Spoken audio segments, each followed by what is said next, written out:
consecrate ourselves. కృపగల తండ్రి మరొకసారి మీ యొక్క అమూల్యమైన వాక్యం చుట్టూ అమూల్యమైన సేవకులుగా వచ్చినట్టుగా ప్రభా మమ్మల్ని మేము నూతన పరచుకోవడానికి ప్రభా మమ్మల్ని మేము ప్రభా ప్రేరేపించుకోవడానికి ప్రభా వాక్యం చుట్టూకి వచ్చినట్టుగా మీ సహాయం దయచేయమని ప్రార్థిస్తున్నాం. We know that in these end days, the very important thing is for us to be in oneness.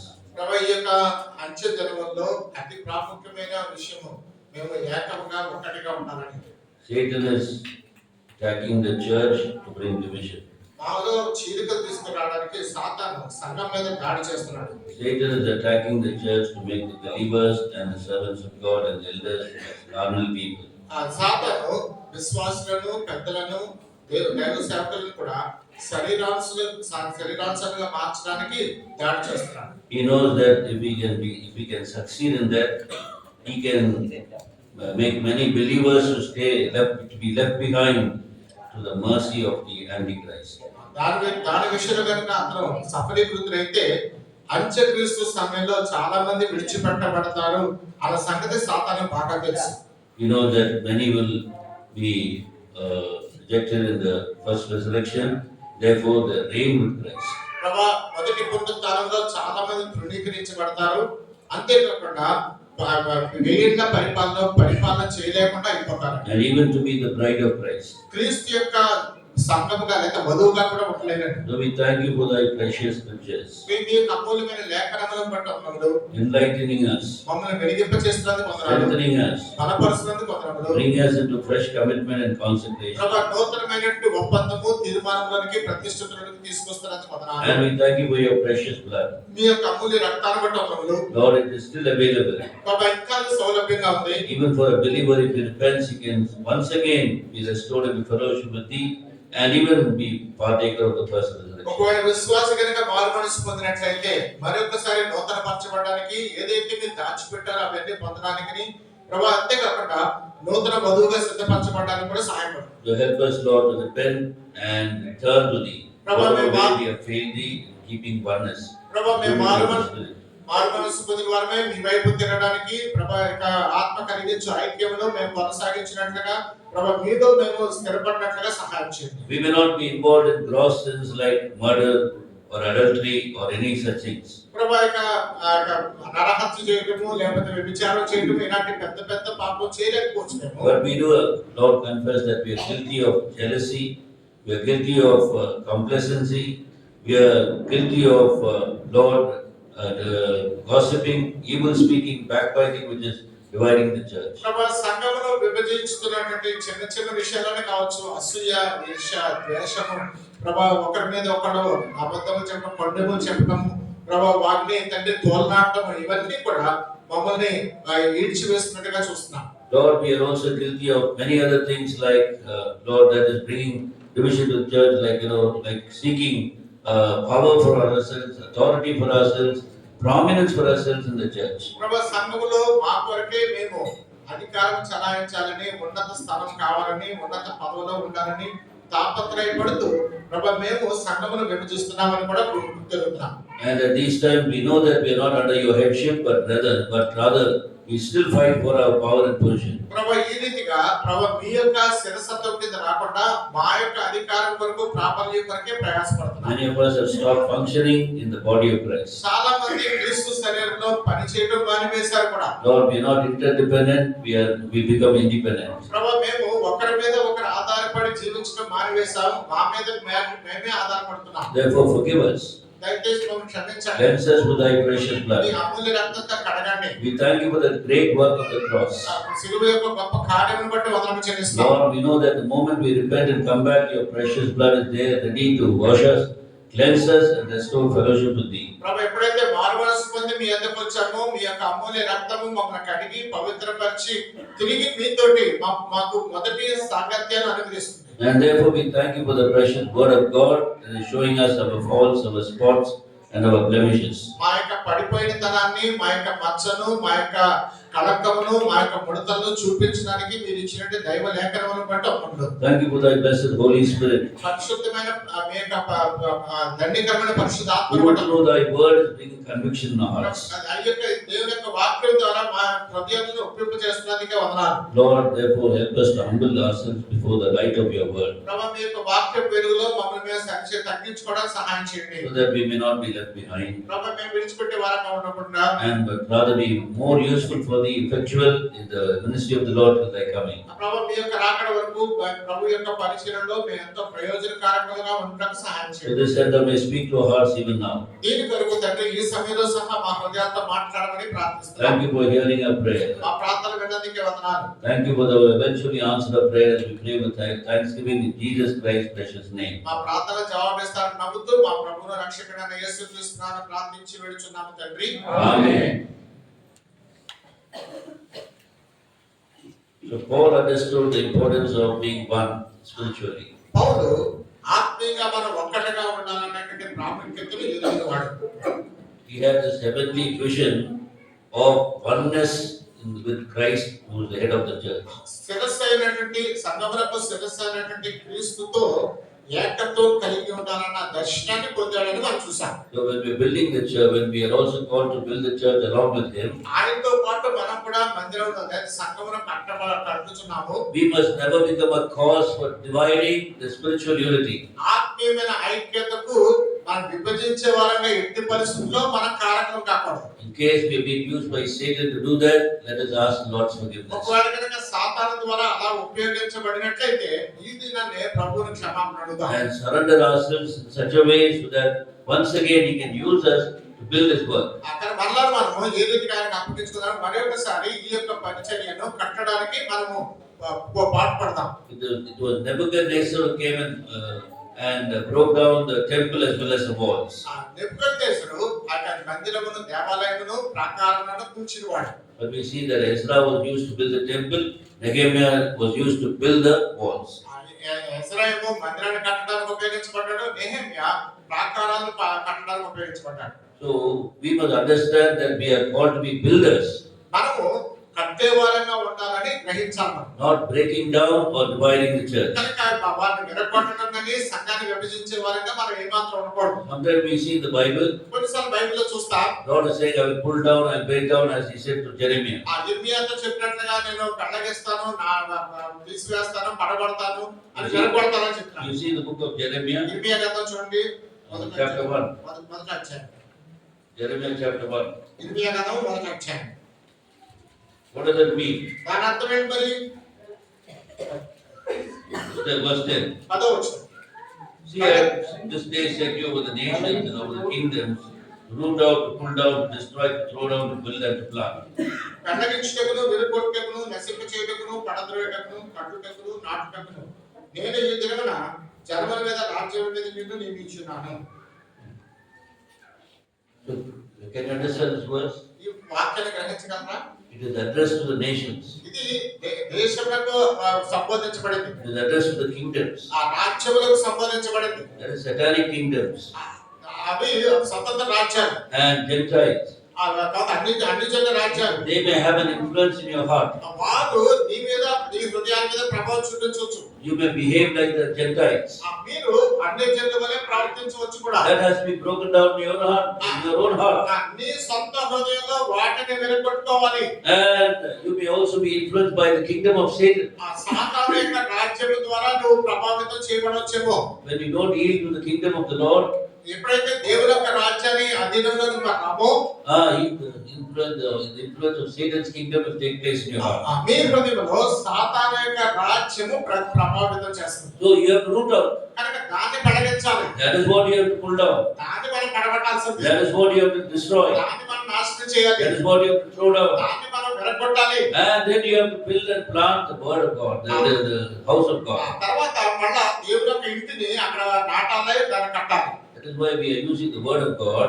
అందుకొరకు దేవుని యొక్క వాక్యాన్ని ఉపయోగిస్తున్నాం. Or the Spirit of God is using the word of God to see that all these things of the Gentiles and the Gentiles practice is being broken down in your life. కనుక అన్యజనుల యొక్క సాంప్రదాయాలు ఆచారంలో మీ జీవితంలో వెనుకొట్టబడడానికి దేవుడు తన లేఖనములను మనకు ఏ రీతిగా ఉపయోగిస్తున్నాడో చూస్తున్నాం. So we will pray to the Lord. మనం ప్రార్థన చేయాలి ప్రభువుకి. Lord, pull down, ప్రభువా పడగొట్టు, uproot పెళ్లగించు the things that are found in the world in my own heart. కనుక లోకంలో ఉన్నవి నా బుద్ధులు ఏదైతే ఉన్నాయో వాటిని. Look at the church today. ఈ దినాన్ని సంఘం చూడు. They are employing the worldly methods in order to they think that is going to be useful in building the church. కనుక సంఘమును కట్టేదానికి ప్రయోజనకరమవుతుందన్న ఉద్దేశంతో లోక పద్ధతులన్నీ సంఘంలో తీసుకొచ్చి పెట్టారు. They think they're going to the court, they can build the church. ఆ కోర్టు దగ్గరికి వెళ్తే సంఘాన్ని కట్టొచ్చు అనుకుంటున్నారు. Going to the police station, they can build the church. Police station కి వెళ్ళి సంఘాన్ని కట్టొచ్చు అనుకుంటున్నారు. One exalts himself, we can build the church. ఎవరైతే తమను తాము హెచ్చించుకుంటారో సంఘం కట్టేయచ్చు These అనుకుంటున్నారు. are methods of the Gentiles. ఇవన్నీ అన్యజనుల ఆచారములు. It has to be pulled down. అవన్నీ It పడద్రోయబడాలి. has to be uprooted. అవన్నీ కూడా పెళ్లగించబడాలి. It has to be destroyed. అవన్నీ నాశనం It చేయబడాలి. has to be thrown down. అవన్నీ పడగొట్టబడాలి. Then alone we will be used by the Lord to build and plant the house of God. అలాంటప్పుడు మాత్రమే ప్రభు కొరకు దేవుని యొక్క రాజ్యం కొరకు మనం కట్టేవారంగా నాటేవారంగా ఉండగలం. So we must not make a mistake out of it. కనుక ఇక్కడ వాక్యంలో ఉంది కదా అని మనం పొరపాటు చేయకూడదు. Anything they are building, they are breaking the house of God. ఎవరైతే దేవుని యొక్క ఇంటిని విడగొట్టేవారుగా విభజించేవారు ఉన్నారు, Going the church, going away. కనుక సంఘాన్ని విడిచిపెట్టి వెళ్ళిపోయేవారు ఉన్నారు. They are doing a great thing for the Lord. వారు కూడా దేవుని కొరకు గొప్ప కార్యం చేస్తామని. No, that's not the way. అది కానే కాదు. It's always, pulling down it in your own heart. అది నీ సొంత హృదయంలో పడగొట్టుకోవాలా. You have to pull down and uproot it in your own heart. నీ సొంత హృదయంలో పడద్రోయాలా, దాన్ని కడగించాలి. All that has to be destroyed, that is in the sight of the Lord, has to be destroyed in your life. కనుక దేవుని యొక్క దృష్టిలో ఏదైతే పడద్రోయబడాలో అవన్నిటిని పడగొట్టి నాశనం చేయాలి. And then we see అప్పుడు మనం the చూస్తాం Lord is building. ప్రభు కడుతున్నాడు. Lord will use you as a builder. ప్రభు నిన్ను ఒక నిర్మించేవాడుగా Lord చేస్తాడు. will use you as a planter of his house. కనుక దేవుడు ఆయన యొక్క ఇంటిని నాటేవాడుగా నేను చేస్తాడు. Then alone you can be used by the Lord. అప్పుడు మాత్రమే దేవుని ద్వారా ఉపయోగించబడగలం. So here we see in the book of Ephesians, ఎఫెసీ పత్రికను మనం ఇక్కడ చూస్తున్నాం. we saw from day 1. మొదటి రోజు నుంచి చూస్తూనే వచ్చాం. Ephesians 1, chapter 1 and verse 3 speaks about the blessings in the house of God. ఎఫెసీ పత్రిక మొదటి అధ్యాయం 3వ వచనంలో దేవుని యొక్క ఇంటి ద్వారా వచ్చేటువంటి ఆశీర్వాదములను మనం చూస్తున్నాం. And Ephesians chapter 2 verse 21 verse 22 speaks about the church is compared to the building of God. ఎఫెసీ పత్రిక 2వ అధ్యాయము 21 22 వచనాలు సంఘము దేవుని యొక్క ఇంటి ఒక ఇంటి యొక్క నిర్మాణంలో పోల్చబడిందని చూసాం. Where Christ is the headstone and we are supposed to have proper fellowship with him. క్రీస్తు అక్కడ తలరాయిగాను మనమందరం కూడా ఆయనతో సరైన సహవాసం కలిగి అనుసంధానించబడినవారుగా చూసాం. If I am concerned about my fellowship with the Lord Jesus Christ, automatically, spontaneously, I will be in fellowship with other people. మరి నేను క్రీస్తుతో సరైన సహవాసము సాంగత్యం కలిగి ఉండడానికి నేను కనుక పాటించినట్లయితే దానంతట అదే ఆయన దాంట్లో ఉన్నటువంటి ఇతరులైన వారితో కూడా అదే సహవాసాన్ని కలిగి ఉంటాం, సామరస్యం కలిగి ఉంటాం. Many times we use, pretending methods and cunning methods, to get in touch with people. ప్రజలతో మనము సమాధాన పడటం కొరకు నటించేటువంటి పద్ధతులు ఉపయోగిస్తాం. We use compromising methods. మనం రాజీ పడే పద్ధతులు ఉపయోగిస్తాం. No, that's not the way. అది కాదు పద్ధతి. You first settle yourself with the Lord. You first settle yourself, your fellowship with the Lord. పట్టుబడగా నీవు దేవునితో చక్కదిద్దుకో. You get properly linked with him. ప్రభుతో నువ్వు అనుసంధానించబడు. Other things will fall into place. మిగిలినవన్నీ దానంతటా సరి అవుతాయి. You will be changed by the Lord. వెంటనే నువ్వు ప్రభు ద్వారా మార్చబడతావు. You will be transformed by the Lord. ప్రభు ద్వారా మార్చబడతావు. And you will find it easy to have to humble yourself and to have proper relationship, fellowship with the other brethren. అప్పుడు నిన్ను తగ్గించుకోవడానికి అది సహాయపడుతుంది. తోటి సహోదరులతో సమన్వయం చేసుకోవడానికి సమాధాన పడడానికి సహాయపడుతుంది. So then secondly thirdly we saw in Ephesians chapter 4 and verse 16. మూడోదిగా మనం చూస్తాం ఎఫెసీ పత్రిక 4వ అధ్యాయం 16వ వచనంలో The church is compared to the body of Christ. ఈ సంఘము క్రీస్తు యొక్క శరీరములకు పోల్చబడింది. So the body of Christ speaks about the functioning of the members of the body of Christ. క్రీస్తు శరీరం అనేప్పుడు ఆ క్రీస్తు యొక్క శరీరంలో ఒక్కొక్క అవయవం దాని యొక్క పనితీరును గురించి మాట్లాడుతుంది. So every day we saw yesterday నిన్నటి దినం చూసాం మనం that this functioning means ఆ యొక్క పనితీరు అంటే being always under the headship of Christ. ఎల్లప్పుడూ క్రీస్తు యొక్క శిరస్సు కింద ఉండటం అని. What does it mean? దాని అర్థం ఏంటి? Without you, Lord, I cannot do anything. ప్రభువా నువ్వు లేకుండా నేను ఏమి చేయలేను. I cannot do anything. నేను ఏమి చేయలేను. The Lord also doesn't expect us to do anything without Him. ఆయన లేకుండా ఏదైనా చేయడానికి ప్రభు కూడా నియమించుకోవట్లేదు. So secondly, రెండోదిగా so we must always bring ourselves under headship. మనం ఎల్లప్పుడూ ప్రభు యొక్క శిరసంతకం ఏం తెచ్చుకోవాలి. What is the head for? ఏమిటది? Guidance of God. దేవుని యొక్క నడిపింపు. So we must be very sure before we do something for the Lord, to serve the Lord, we must be very sure that He has guided us to do that. కనుక దేవుని కొరకు ఏదైనా చేస్తే లేకపోతే దేవుని కొరకు ఏదైనా పని మొదలు పెడితే అది దేవుడు ప్రారంభించాడని లేకపోతే దేవుడు నడిపిస్తున్నాడని నిర్దేశం నీలో కావాలి. What I heard about the Bakshi when he went abroad was this. బక్సి గారు విదేశాలకు వెళ్ళినప్పుడు మీకు తెలిసి ఉంటుంది మీకు ఇది. They asked, somebody asked them, ఎవరో అడిగారు, what do you consider as the greatest privilege of your Christian life? నీకు క్రైస్తవ జీవితంలో అత్యంత గొప్పదైనటువంటి ఆధిక్యతగా ఏమని భావిస్తున్నావు అని అడిగారు. And he said, ఆయన అన్నాడు, to seek God's will, దేవుని యొక్క చిత్తాన్ని ఎరుగుట, to find God's will, దేవుని చిత్తాన్ని కనుగొనుట, and to do God's will. దేవుని చిత్తం చేయుట.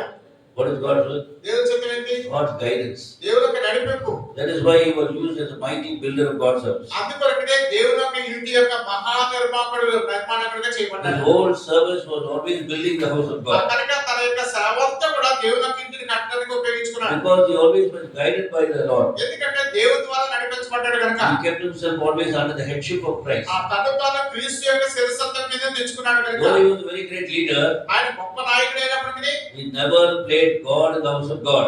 దేవుని యొక్క ఇంటితో దేవుని యొక్క ఇంట్లో ఎప్పుడు ఆయన ఆటలాడలేదు. Whenever I do my own will, నా సొంత చిత్తం ఎప్పుడైతే చేస్తానో I am playing God in the house of God. దేవునితో నేను దేవుని ఇంట్లో I become the head of the church.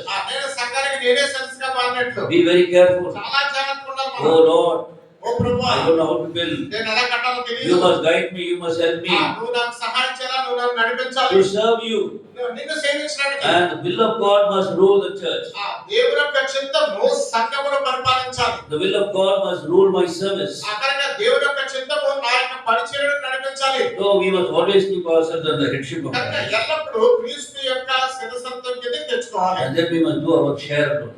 ఆ దాంట్లో మనం పాలుభాగం చేసుకోవాలి. I may be called to be an evangelist. ఒకవేళ నేను సువార్థికుడిగా పిలువబడితే I must do only the నేను evangelist work. సువార్థికుడి పరిచర్య మాత్రమే చేయాలి. I may be called only to win souls for Christ. లేకపోతే క్రీస్తు వరకు నేను ఆత్మలను గెలవడం కొరకే నేను ఏర్పరచబడ్డాను.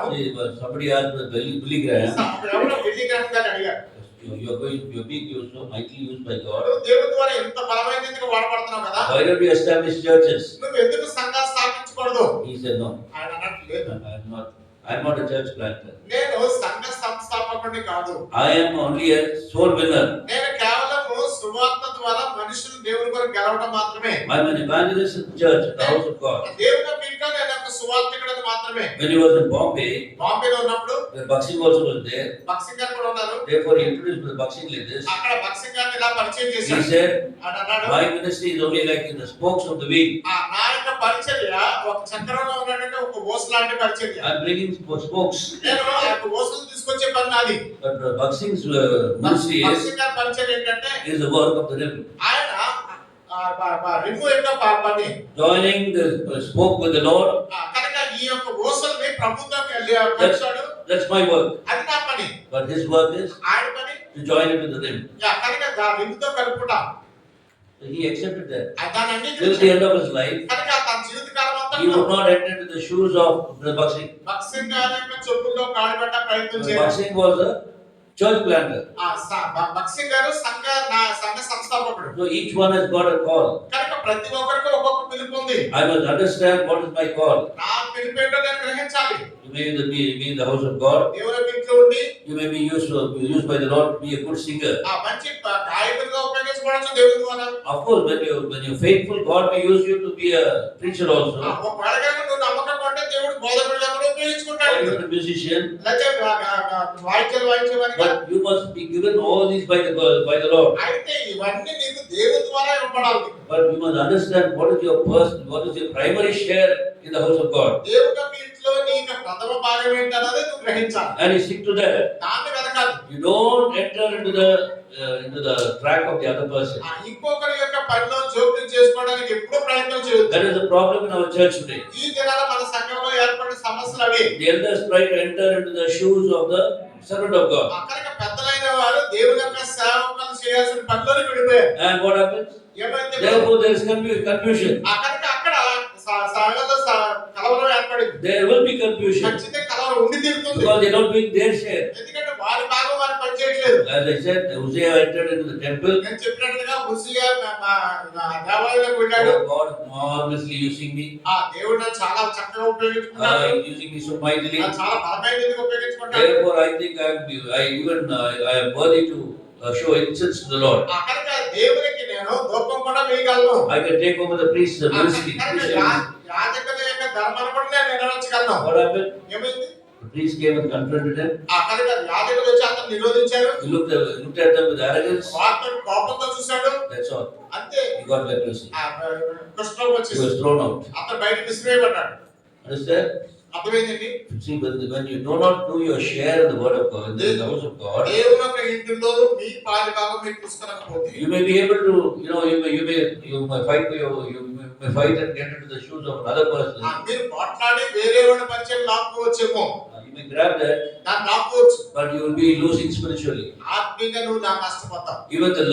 Even the spirituality that you had earlier, you will be losing that. గతంలో నువ్వు కలిగిన ఆత్మీయతను కూడా కోల్పోతావు. You will be losing the word of God. దేవుని యొక్క వాక్యాన్ని కూడా కోల్పోతావు. You will lose definitely the word of God. ఖచ్చితంగా దేవుని యొక్క వాక్యాన్ని అందించే విషయం కోల్పోతావు. If I am content with what God has called me, దేవుడు నాకు ఏదైతే ఇచ్చాడో దాంతో తృప్తిగా and ఉంటే I concentrate on that, దాని మీద కేంద్రీకరిస్తే God will give me more. దేవుడు నాకు ఇంకా అధికంగా ఇస్తాడు. God will give me more. దేవుడు నాకు అధికంగా ఇస్తాడు. And even multiply my talents.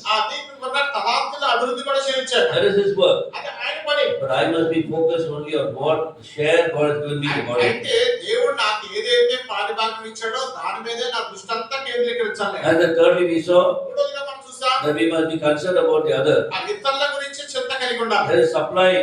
మనం సరఫరా చేసేవాళ్ళం ఉండాలి. What is the member of the body doing? ఒకరిగా శరీరం యొక్క అవయవాలు ఏం It చేస్తాయి? is supplying the other member, ఇతర వాళ్ళకి వాటిని సరఫరా చేస్తుంది. so that it may be fitted together and it may grow కనుక అది చక్కగా అమర్చబడి ఎదుగునట్లుగా for oneness ఏకత్వం కొరకు and for the growth of the body.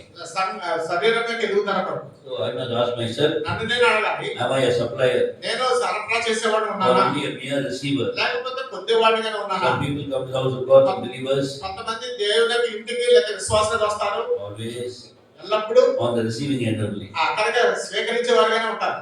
Always on the receiving end. కేవలం పొందేవారే ఉంటారు. They will come on Sundays, ఆదివారం వస్తారు, they are happy to hear the word of ఆ God, దేవుని వాక్యం తృప్తి చెందుతారు, receive వారు చూస్తారు, and go away. వెళ్ళిపోతారు. They won't supply that. దాన్ని వారు ఇతరులకి సరఫరా చేయరు. How can the believer help the others? విశ్వాసం ఇతరులకు ఎలా సహాయం After చేయగలరు? receiving the word of God, దేవుని వాక్యాన్ని పొందిన తర్వాత they can go and share it with other people వారు వెళ్ళి ఇతరులతో పంచుకోవాలి. and bring souls to Christ. క్రీస్తు దగ్గరికి ఆత్మను That నడిపించాలి. is where they have to supply. ఆ రీతిగా వాళ్ళు సరఫరా How చేయాలి. the servant of God supply? దేవుని యొక్క సేవకుడు ఎలా సరఫరా He can చేస్తాడు? supply the word of God to other believers ఆ విశ్వాసులకు దేవుని యొక్క వాక్యాన్ని సరఫరా in చేస్తాడు. the local church స్థానిక సంఘానికి and strengthen them in the Lord. వారిని ప్రభువులో బలపరుస్తాడు. And when you become a supplier, you will be automatically a receiver also. అక్కడికి ఎప్పుడైతే నువ్వు సరఫరా చేసేవాడు ఉన్నావో దాని అంతటా నువ్వు పొందేవాడు కూడా You ఉంటావు. don't have to focus on supply. You don't have to focus on receiving. You focus only on supplying. నువ్వు పొందేదానికి లేదా స్వీకరించడానికి నువ్వు ఆసక్తి చూపించక్కర్లేదు. నువ్వు ఎంతసేపు సరఫరా చేయడానికి ఆసక్తి చూపించాలి. Lord said, "Give and you shall be given." అక్కడికి ఇచ్చువాడికి ఇవ్వబడిన దేవుడు. And he that watereth will be watered. అక్కడికి ఎవరైతే నీళ్లు పోస్తాడో వాడికి నీళ్లు పోయబడి So focus on supplying, కనుక నువ్వు సరఫరా చేసే దాని మీద కేంద్రీకరించు. and he will give you more and more. ఇంకా దేవుడు ఇంకా అత్యధికంగా అధికరిస్తాడు నీకు. But be very careful what you supply. మీరు ఏదైతే సరఫరా చేస్తారో ఆ విషయాలు జాగ్రత్తగా ఉండాలి. If you are supplying spiritual things, ఆత్మీయమైన విషయాలు సరఫరా చేస్తే you will definitely build them together. ఖచ్చితంగా వారిని కలిపి కడతావు. You will fit them together, వారిని ఒక దగ్గర అమరుస్తావు. knit them together. వాటికి అందుతావు. But if you are supplying some false things, అయితే అసత్యమైన వాటిని కనుక నువ్వు సరఫరా it will చేస్తే divide the church. ఆ సంఘాన్ని చేర్చొచ్చని It will not knit them together, it will separate them. వాటిని ఒక్కటిగా ఉంచుతుంది కానీ వారిని వేరు చేస్తుంది. So we must be very careful what I supply. కనుక మనం ఏంటి సరఫరా చేస్తామో దాని విషయం జాగ్రత్తగా ఉండాలి. And now we come to the third one. మూడవ అధ్యాయానికి రండి. That is Ephesians chapter 5, ఎఫెసీ పత్రిక 5వ అధ్యాయం. which speaks about the bride of Christ. అది క్రీస్తు యొక్క వధువు గురించి మాట్లాడుతుంది. Chapter 6 I said, 6వ అధ్యాయం చెప్పాను. the battle of the church. ఆ సంఘం యొక్క పోరాటం యుద్ధం. What is Satan fighting against? సాతాను ఎవరితో పోరాడుతున్నాడు? That you not become a builder of God's house. మనము దేవుని యొక్క ఇంటి నిర్మాణకుడిగా ఉండకుండా That పోట్లాడుతున్నాడు. you may not have right fellowship with God and people of God.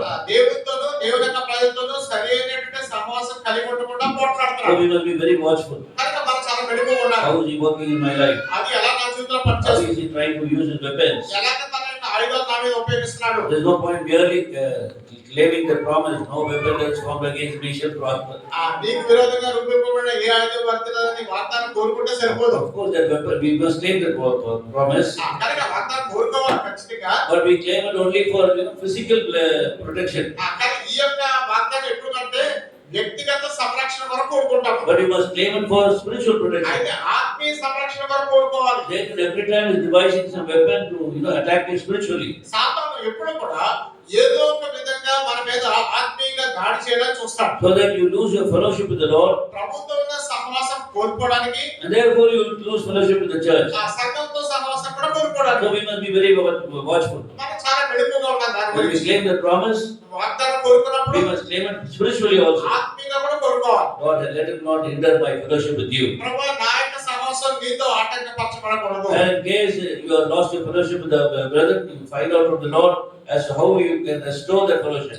ఎవరితో సహోదరులతో కనుక సహవాసాన్ని ఎంత సమాధానం కోల్పోతే దాన్ని ఎలాగ సమకూర్చుకోవాలో నువ్వు ప్రయాసపడాలి. So here we see ఇక్కడ మనం చూస్తాం in the bride of Christ. క్రీస్తు యొక్క వధువులో So the battle of the chapter 6 speaks about the battle of the church. 6వ అధ్యాయము సంఘం యొక్క యుద్ధాన్ని చూస్తాము. సంఘంతో ఉన్న యుద్ధం. He doesn't want us to function as the body of Christ. క్రీస్తు యొక్క శరీరంగా పనిచేయడం సాతానికి సుతారము ఇష్టం లేదు. He will always make you a receiver only. ఎల్లప్పుడూ నేను పొందేవాడిగా చేస్తాడు. He will never allow you to supply for the growth of the body. శరీరం యొక్క ఎదుగుదల కొరకు నువ్వు సరఫరా చేయడానికి అనుమతించడు. Whenever you are a receiver, you are only a selfish person. ఎప్పుడైతే నువ్వు ఎప్పుడు కూడా పొందేవాడు ఉంటావో నువ్వు స్వార్థ పరంతో ఉంటావు. You make a selfish person. నువ్వు స్వార్థ పరంతోనే చేస్తావు. Concern about yourself. నీ కొరకే నువ్వు జీవిస్తావు. Concern about your family. నీ కుటుంబం గురించి నీ పట్టింపు కలిగి ఉంటావు. Concern about your health. నీ యొక్క ఆరోగ్యం గురించి పట్టింపు కలిగి ఉంటావు. Concern about your welfare. నీ యొక్క యోగక్షేమం కొరకు చూసుకుంటావు. Concern about your children's welfare. నీ పిల్లల యొక్క యోగక్షేమం కొరకు చూస్తావు. But you will not allow you to be concerned about the church's welfare. సంఘం యొక్క క్షేమాభివృద్ధి గురించి చూడనే చూడవు. The spiritual welfare of the church. ఆత్మీయ యోగక్షేమం సంఘంది. See, when Nehemiah came to build the wall, Nehemiah ప్రాకారాలు కట్టడానికి వచ్చినప్పుడు Tobiah they began angry. ఆ తోబియాకి ఎంత కోపం వచ్చింది సర్వనాటి. Oh, here is the man ఇక్కడ ఒక ఆయన who వచ్చాడు. has come to see the welfare of the people of God. దేవుని యొక్క ప్రజల యొక్క యోగక్షేమం కోరేవాడు. So immediately they began to attack. వెంటనే దాడి చేయడం మొదలుపెట్టారు. So when you always think about the welfare of God's people, ఎప్పుడైతే దేవుని యొక్క ప్రజల యొక్క యోగక్షేమం గురించి ఎదురు చూస్తావో you will see that there is an attack. అక్కడ ఒక దాడి జరుగుతుంది చూస్తాం. He doesn't care even if you are concerned about your family. అక్కడ నీ యొక్క కుటుంబ సభ్యుడా కాదా నిన్ను చూడటే కాదు. When you care for the house of God, దేవుని యొక్క ఇంటి గురించి పట్టింపు He కలిగిన will also enable you to take care of your family. నీ కుటుంబాన్ని గురించి బాధ్యత పట్టింపు కూడా దేవుడు ఇస్తాడు. He will make you think about the spiritual welfare of your children. మీ పిల్లల యొక్క ఆత్మీయ యోగక్షేమం గురించి కూడా ఆలోచిస్తాం. The Lord will help you దేవుడికి సహాయం so చేస్తాడు. that the whole family is an example to the church. ఎందుకంటే కుటుంబం అంతా సంఘములకు ఒక మాదిరికరమైన జీవితం కలిగి ఉంటుంది. Now we see here ఇక్కడ మనం చూస్తాం He is attacking our functioning and service in the house of God. ఇక్కడ మన పనితీరు దేవుని యొక్క ఇంటిలో మన పరిచర్యల గురించి దాడి చేస్తున్నాడు. But when we don't yield to the attack of the evil one and we fight back, ఎప్పుడైతే శత్రువుకు మనం లోబడకుండా మనం ఎదురు దాడి చేస్తామో how do we fight back? ఎలా ఎదురు దాడి చేయగలం? By this word of God, దేవుని యొక్క వాక్యం ద్వారా, holding on to the promise of God, దేవుని యొక్క వాగ్దానం కోరుకోవడం ద్వారా, and by prayer and supplication, ప్రార్థన విజ్ఞాపనల ద్వారా. praying for yourself and praying for the church. మీ కొరకు ప్రార్థన చేయాలా, సంఘం కొరకు ప్రార్థన చేయాలి. You can easily overcome the evil one. చాలా సులువుగా శత్రువుని ఓడించొచ్చు. Is that? అర్థమైందండి? So this battle of the church is there. ఈ సంఘం యొక్క యుద్ధం ఉన్నది అక్కడ. But one more thing is also attacking. అంటే ఇంకోటి కూడా దాడి చేస్తుంది. The church, though you are a believer, నువ్వు విశ్వాసమైనా, though you are a servant of God, దేవుని సేవకుడివైనా, you cannot become the bride of Christ. క్రీస్తు యొక్క ఆ వధువుగా చేయబడకుండా The building of God దేవుని యొక్క మందిరం కట్టడం is for only this place. ఆ- It's only for it. కనుక అది ఇక్కడ మాత్రమే. Okay. అర్థమైందా? And then దాని తర్వాత body of Christ క్రీస్తు యొక్క శరీరము only for this place. అది ఇక్కడ వరకు మాత్రమే. But bride of Christ, అంటే క్రీస్తు యొక్క వధువు it's something future. అది భవిష్యత్తు కొరకు. So he will not allow you to concentrate on the future. కనుక భవిష్యత్తు మీద నువ్వు ఏక దృష్టి పెట్టకుండా చూస్తాడు సాతాను. Many are not going to be in the bride of Christ. చాలా మంది క్రీస్తు వధువులో భాగం car.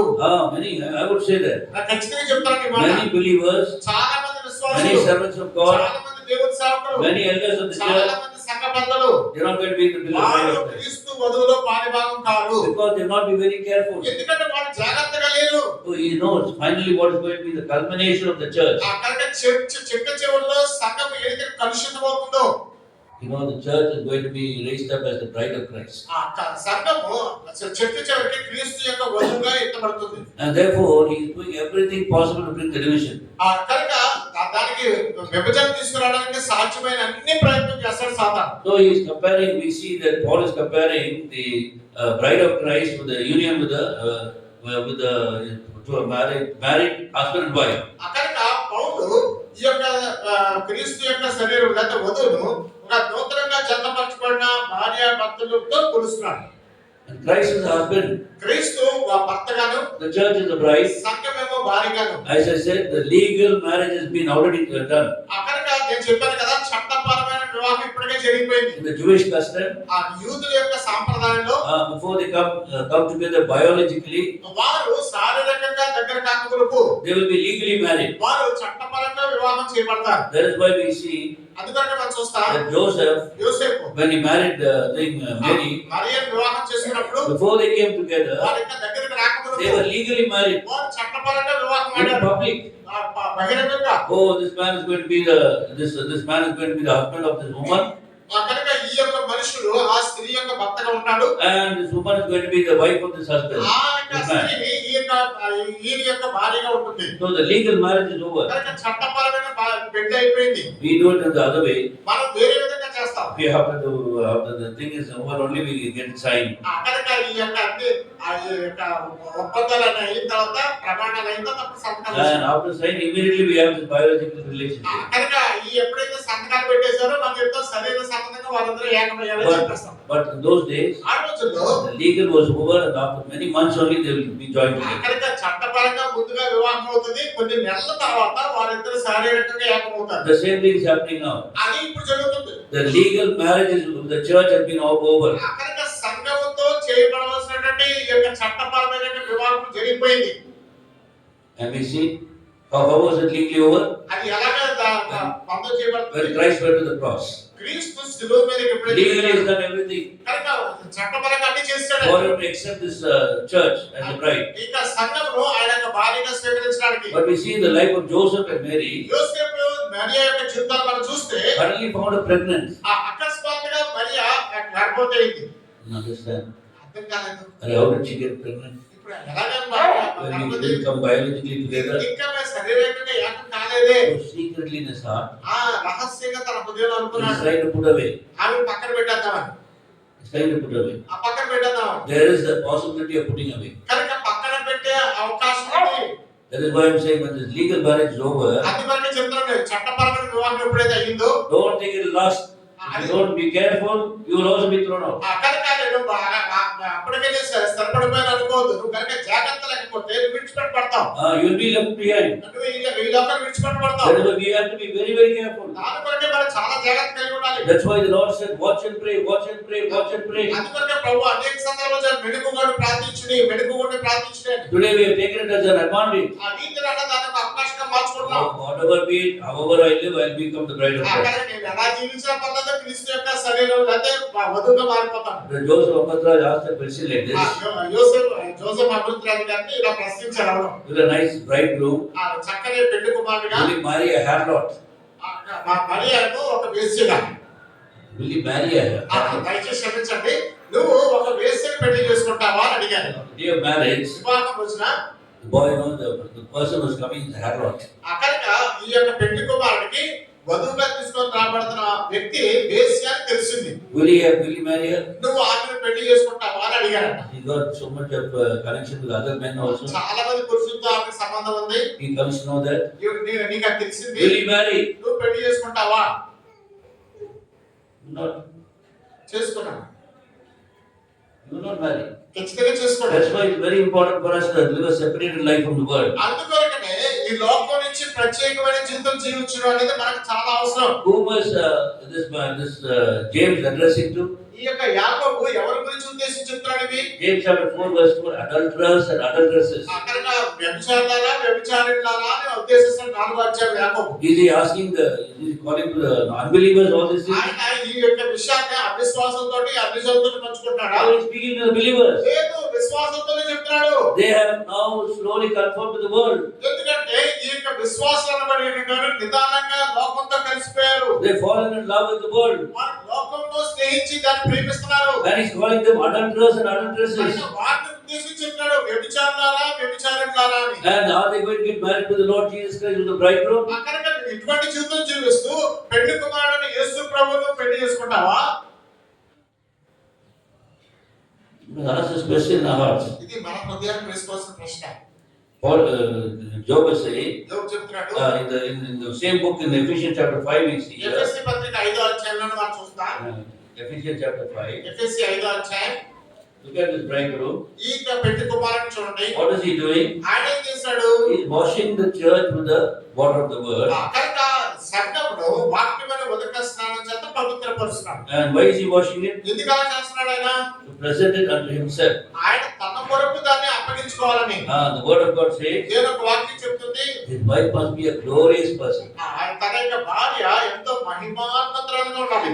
So he is a glorious person. ఎందుకంటే ఆయన మహిమోన్నతుడు కనుక. So he wants the church also to be a glorious church. సంఘం కూడా మహిమయుక్తమైన సంఘంగా ఉండాలి. And what is this glory?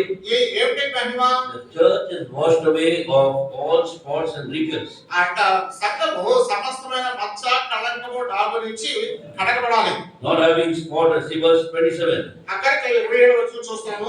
Verse 26 and 27, let's read together. 26, 27. పురుషులారా మీరును మీ భార్యలను That he might sanctify and cleanse us from the క్రీస్తు కూడా సంఘమును ప్రేమించి present us అది in కళంకమైనను మన దేవుని not having spot or wrinkle or any such thing but that రక్షితమైన holy నిర్దోషమైన and without blemish. సంఘముగా ఆయన తన యొక్క నిలబెట్టుకున్నటువంటి వాక్యముతో ఉదక స్నానం చేత దాన్ని పవిత్రపరిచి పరిశుద్ధపరచుకుని దాని కొరకు తమ తాము అప్పగించుకొనును.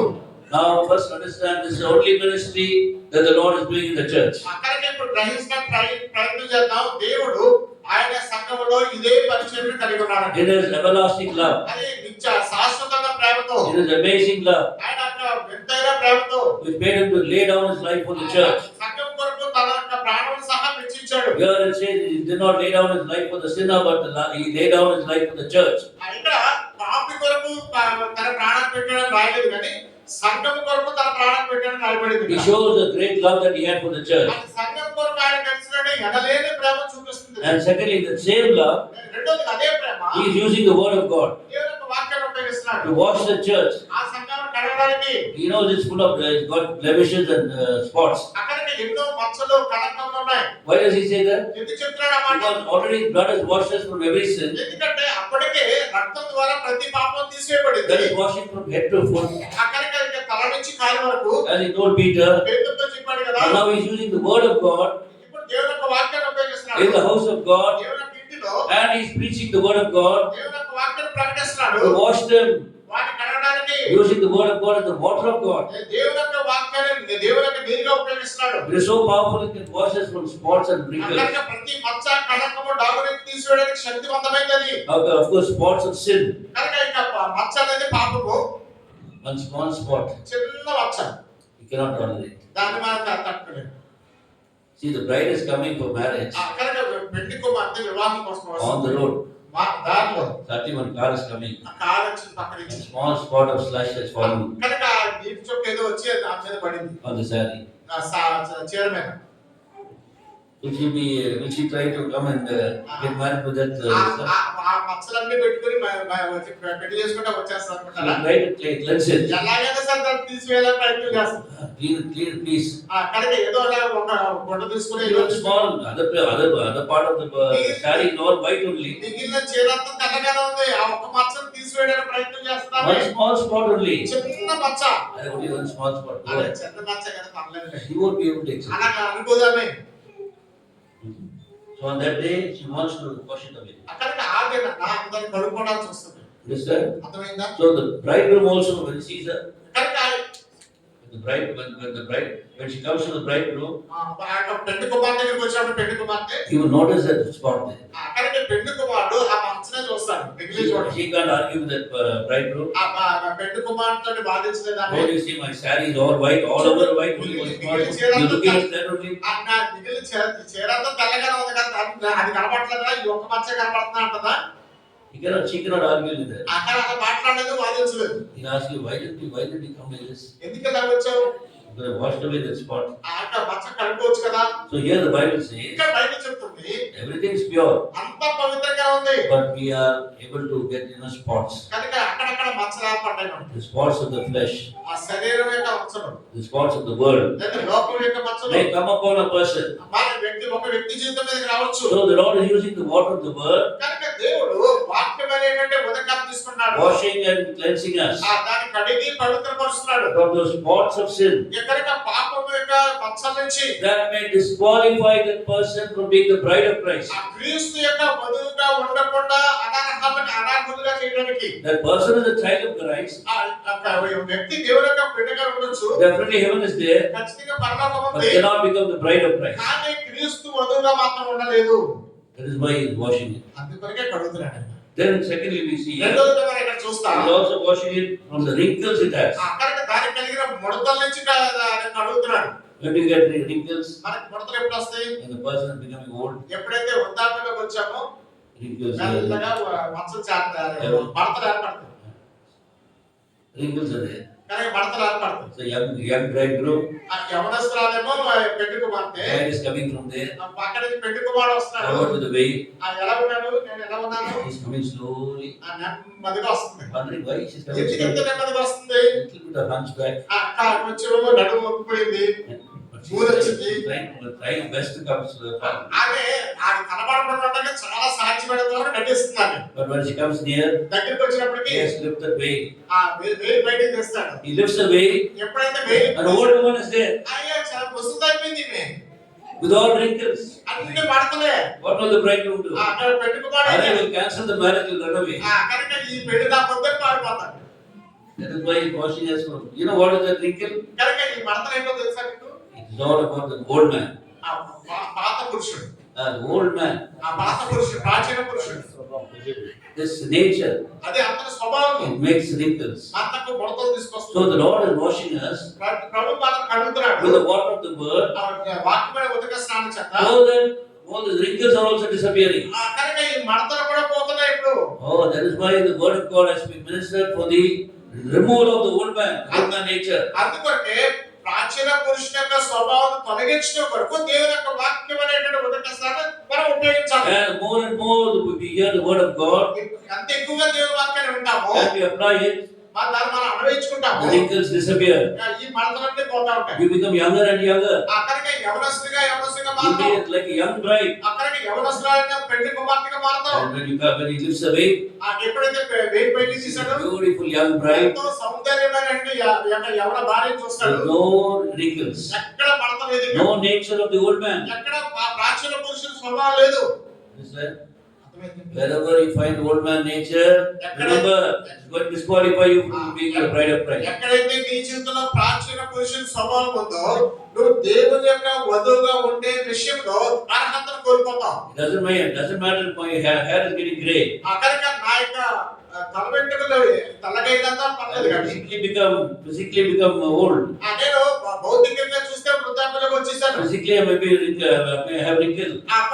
భౌతికంగా నాకు ఎన్నో మడతలు But వచ్చుండొచ్చు. Paul is writing, my inner man is becoming renewed day by day. అయితే పౌలు ఏం చెప్తున్నాడంటే నా అంతరంగ పురుషుడు దినదినము We నూతనపరచబడుతున్నాడు. see that in 2 Corinthians chapter 4. 2 కొరింథీ 4వ అధ్యాయంలో ఈ విషయం మనం చూస్తాం. 2 Corinthians chapter 4. 2 కొరింథీ పత్రిక 4వ అధ్యాయం.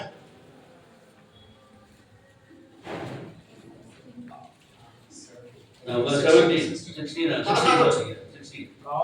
కావున మేము అధైర్యపడము, మా బాహ్య పురుషుడు కృషించుచున్నాను, అంతర్య పురుషుడు దినదినము నూతన పరచబడుచున్నాడు. Renewed in the inner man. కనుక అంతరంగ పురుషుడు దినదినము నూతన పరచబడుతున్నాడు. Old man is disappearing. ఆ పాత పురుషుడు వెళ్ళిపోతున్నాడు, He is perishing. ఆయన He నశించిపోతున్నాడు, is decreasing. అతను కృషిస్తున్నాడు. Like John the Baptist said, ఆ బాప్తిస్మ ఇచ్చే యోహాను చెప్పాడు, oh, he must increase, I must decrease. ఆయన హెచ్చవలసినది నేను తగ్గవలసినది. రావాల్సి So Christ, the new man, నూతనమైనటువంటి క్రీస్తు the inner man, అంతరంగ పురుషుడు he is increasing. ఆయన అధికమవుతున్నాడు. He is being renewed. ఆయన More నూతనపరచబడుతున్నాడు. and more like him. ఇంకా ఎక్కువ ఆయన వలె.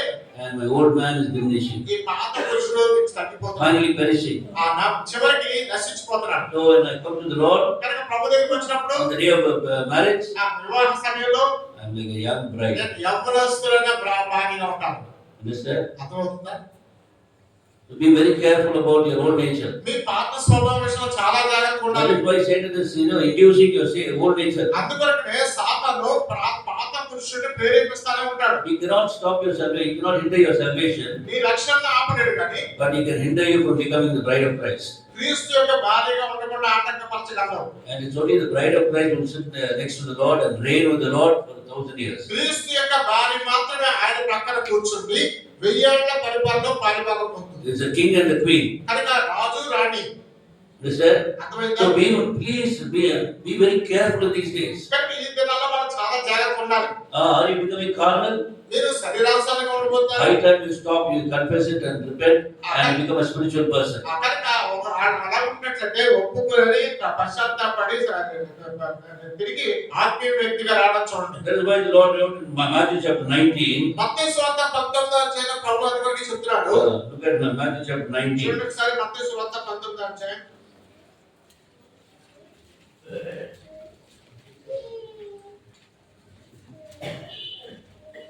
And let's read the first 3 verses. మొదటి 3 వచనాలు.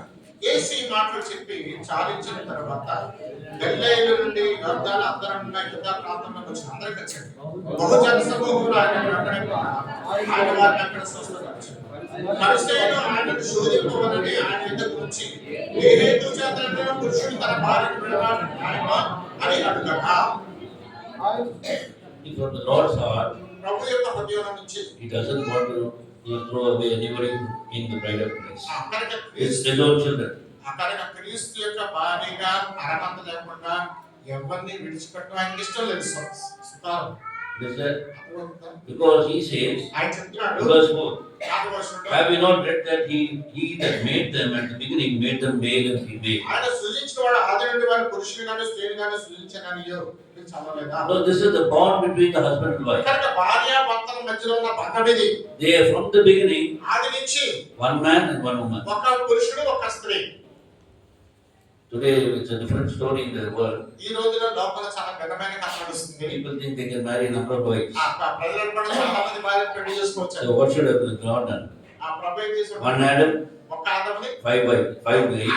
ఐదు అవ్వల్ని. He didn't do that. అలా చేయలేదు కదా. One Adam, only one Eve. ఒక ఆదముకు ఒక అవ్వని చేశాడు దేవుడు. అర్థమైందా? And then he did not, one Adam and another Adam. He didn't create like that. It was man and man. లేకపోతే ఇద్దరు పురుషుడు చేయలేదు, ఒక ఆదామును మరొక ఆదామును. So they are changing all the trend of the Lord. కనుక దేవుడు సృష్టించిన సృష్టి యొక్క ఉద్దేశాన్ని మార్చి వేయడం And చూస్తున్నాం. we're concentrating upon this one. ఈ వాక్యం మీద మనం ధ్యానం చేద్దాం. Verse 6 says, 6వ వచనం చెప్తుంది, they become one flesh. వారు ఒకే శరీరమై ఉన్నారు. Look at the word one. ఈ ఒక్కటే కదా చూడండి. Husband and wife is one. కనుక భార్య భర్తలు ఒక్కడే. So first and foremost, ముందుగా మొట్టమొదటి I must చెప్పాల్సింది understand గ్రహించాల్సింది, that I can be the bride of Christ నేను క్రీస్తు యొక్క వధువుగా ఉండగలను. only when I maintain oneness with the Lord. నేను క్రీస్తుతో ఏకత్వం కలిగినప్పుడే ఉండగలను. I must maintain oneness with the Lord. క్రీస్తుతో ఏకత్వాన్ని నేను పాటించాలి. He wants to maintain oneness with me, ఆయన నాతో ఏకత్వాన్ని పాటించాలని చూస్తున్నాడు. but I must also maintain oneness with him. నేను కూడా ఇదే ఏకత్వాన్ని ఆయనతో పాటించాలి. In order that they may be one, కనుక అప్పుడు ఈ రెండు కలిపి ఒకటవుతాయి. He gave them a command. వారికి ఒక ఆజ్ఞ ఇస్తున్నాడు. He said, what did He say? ఏమిటా ఆజ్ఞ? Verse 5. 5వ వచనం, For this reason a man shall leave his father and mother and be joined to his wife. They shall two become one flesh. ఇందు నిమిత్తము పురుషుడు తల్లిదండ్రులను విడిచి తన భార్యను హత్తుకొను, వారిద్దరును ఏక శరీరము అవుదురు. He must leave and he must cleave. కనుక మనం విడిచిపెట్టాలా హత్తుకోవాలా? You must have the experience of having left many things for Christ. క్రీస్తు కొరకు అనేకమైన వాటిని విడిచిపెట్టే అనుభవం మీలోకి రావాలా? Isaac is still in Canaan only, ఇస్సాకు ఇంకా కనాన్లోనే ఉన్నాడు. but Rebekah was needed అయితే రెబెకా మాత్రం in her own place తన సొంత స్థలంలో to make a decision whether she is going to leave her place and come to Isaac. ఆ స్థలాన్ని విడిచిపెట్టి ఇస్సాకు దగ్గర రావడానికి ఇష్టం ఉందా లేదా అన్నది ఆమెకు విడిచిపెట్టబడింది. she's never seen Canaan. ఆమె కనాను చూడలేదు, She's never seen Isaac. ఇస్సాకును చూడలేదు. She's absolute unfamiliar with this. ఇది సంపూర్ణంగా నూతనమైనది ఆమె So she జీవితంలో. has to leave a familiar place. ఆమెకు ఉన్నటువంటి అన్ని బాగా పరిచయమైన దాన్ని The విడిచిపెట్టాలి. parents were very familiar to her, ఆమె తల్లిదండ్రులు ఆమెకు ఎంతో పరిచయస్తులు, and she has to leave all that, అవన్నీ విడిచిపెట్టాలి. come and వచ్చేయాలా cleave to Isaac. ఇస్సాకును హత్తుకోవాలి. Then only the culmination takes place. అప్పుడు మాత్రమే ఈ యొక్క సంపూర్ణత అవుతుంది. So that is what is being practiced even today. ఇదే ఇప్పటికీ ఆచరణ ఉంది. The girl leaves her parents, అక్కడికి అమ్మాయి తల్లిదండ్రులు విడిచిపెడుతుంది, goes to the husband's house, భర్త యొక్క ఇంటికి వస్తుంది, goes and joins with the husband. భర్తతో కలుసుకుంటుంది. So the same thing is applied in the bride of Christ. కనుక క్రీస్తు యొక్క భార్య కూడా ఇదే మనం చూస్తాం. When Abraham was called, Abraham పిలువబడినప్పుడు he was asked to leave his own country, తన యొక్క స్వదేశం విడిచిపెట్టమన్నప్పుడు his own kindred, తన యొక్క బంధువులు, his father's place, తన తండ్రి యొక్క and ఇంటిని go to the place that God would show him. దేవుడు చూపించే దేశానికి వెళ్ళమని చెప్పినప్పుడు His leaving కనుక విడిచిపెట్టుట, and cleaving, కాంత హత్తుకొనుట, then only is leaving. That is service for God. అప్పుడు మాత్రమే వీరి దేవుని యొక్క సేవ. Without this leaving aspect నువ్వు విడిచిపెట్టేటువంటి ఉద్దేశం లేకుండా, and without cleaving aspect, దేవుని హత్తుకునే ఉద్దేశం లేకుండా, our weaving aspect, that is the service for the Lord, is not accepted by God. దేవుని కొరకు చేసే పరిచర్య దేవుడు ఆమోదించడు. It is in this gap only Satan is trying to కనుక do. ఈ మధ్య వ్యవధిలోనే సాతాను తన పని చేయడానికి చూస్తున్నాడు. Abraham was trying to leave కనుక నువ్వేమో విడిచిపెట్టడానికి ఇష్టపడకుండా చేస్తాడు. Ur of Chaldees. కల్దీయుల ఊరనే place Satan married his father also. సాతాను తన యొక్క తండ్రిని తీసుకొచ్చి పెట్టాడు. So in between, ఈ మధ్యలో through his father, తండ్రి ఎవరు? he's tempting him. అతను శోధిస్తాడు. Try to go to that place, అక్కడికి far away. చాలా దూరం కదా. Let us stand, let us wait here. ఇక్కడ హారంలో ఉండిపోతాం. Settle here in Haran. కనుక హారంలో మీరు నివాసం ఉన్నారు. So this man is not totally left. కనుక సంపూర్ణంగా విడిచిపెట్టలేదు. He began to leave, విడిచిపెట్ట ప్రారంభించాడు. but tempted on the way. మధ్యలో శోధించబడ్డాడు. He settled now in Haran. కనుక హారంలో తన స్థిరపడిపోయాడు. Then what happens? ఏమీ Father dies. చనిపోయాడు తండ్రి. And then అప్పుడు again he packs up his baggage and leaves to it. మళ్ళా సామాన్లు సర్దుకొని మళ్ళా బయలుదేరాడు. So there was a delay there. అక్కడ ఆలస్యమైంది. See, God's purpose is delayed and God's blessing is delayed because we delay. దేవుడు మనకి ఇచ్చిన వాగ్దానాన్ని ఆలస్యం చేసినా, లేకపోతే తన యొక్క ఉద్దేశాన్ని ఆలస్యం చేసిన కారణం ఏంటంటే మనం ఆలస్యం చేసాము. God told Abraham, దేవుడు అబ్రహాముతో I am చెప్పాడు, going to bless you. నేను నిన్ను ఆశీర్వదిస్తాను, You will be a blessing. నువ్వు ఆశీర్వాద కారణం ఉంటావు. But who was the person who was delayed? ఎవరు ఆలస్యం చేసింది ఇక్కడ? Not God. దేవుడు కాదే, It was Abraham himself. అబ్రహామే ఆలస్యం చేశాడు. I believe that it wouldn't have taken 25 years for the Lord to give a child for Abraham. అబ్రహాముకి 25 సంవత్సరాల కాలం తర్వాత దేవుడు బిడ్డనిచ్చే ఉద్దేశం దేవుడికి లేదు. But the delay was because of Abraham. ఈ యొక్క ఆలస్యం అంతా అబ్రహాము బట్టే జరిగింది. He didn't trust God enough. దేవుని చాలినంతగా నమ్మలేకపోయాడు. He trusted his father first, తన తండ్రిని ముందు నమ్ముకున్నాడు, and then he trusted Sarah again. తర్వాత సారాన్ని నమ్ముకున్నాడు. Delay. కనుక ఆలస్యం And finally only he began to trust God. చిట్ట చివరికి దేవుని మీద నమ్మకం మొదలుపెట్టాడు. Therefore, by this time, 25 years ago. ఈ సమయానికి 25 సంవత్సరాల కాలం దాటిపోయింది. So we must understand how God is dealing with us. ఆ దేవుడు మనల్ని ఎలా సంధిస్తున్నాడు అన్న సంగతిని మనం గ్రహించాలి. Somebody said ఎవరు చెప్పారు? the Christian life క్రైస్తవ జీవితం is not measured by the blessings that I received from God. ఆ దేవుని దగ్గర నుంచి పొందిన ఆశీర్వాదాలతో కొలబద్ద వేరు. It is measured by the things that I have lost for God. దేవుని కొరకు ఏమేం పోగొట్టుకున్నాను అన్న దాన్ని కొలబద్ద వేస్తాం. How much I have lost for God? దేవుని కొరకు ఏం పోగొట్టుకున్నాను? That is why the Lord said, అది కొరకే ప్రభు చెప్తాడు. he that loveth his father and mother, brother and sister, wife and children more than me is not fit for me. నాకంటే ఎక్కువగా తండ్రినైనాను, తల్లినైనాను, అక్కనైనాను, అన్ననైనాను, తమ్ముడినైనాను, చెల్లెనైనాను తన సొంత ప్రాణం సహా విడిచిపెట్టకపోతే నాకు పాత్రుడు కాదు అని. Why was the life of the boxing different from us? మన జీవితానికి భక్సింగ్ గారి జీవితానికి అంత తేడా ఎందుకు వచ్చింది? Because the things that he lost for God. ఆ దేవుని కొరకు అనేకమైన కోల్పోయాడు. He lost his father, mother. తండ్రి తల్లిదండ్రులు పోగొట్టుకున్నాడు. He lost his brother, sister. తన సహోదరులు సహోదరులు పోగొట్టుకున్నాడు. He lost his wife. తన భార్యను వదులుకున్నాడు. Children also. పిల్లలను కూడా వదులుకున్నాడు. He lost his land, his property, his wealth. తన యొక్క భూమిని, తన యొక్క ఐశ్వర్యమును, తన యొక్క ఆస్తిని పోగొట్టుకున్నాడు. Losing. అన్ని పోగొట్టుకున్నాడు ఆయన కొరకు, దేవుడి కొరకు.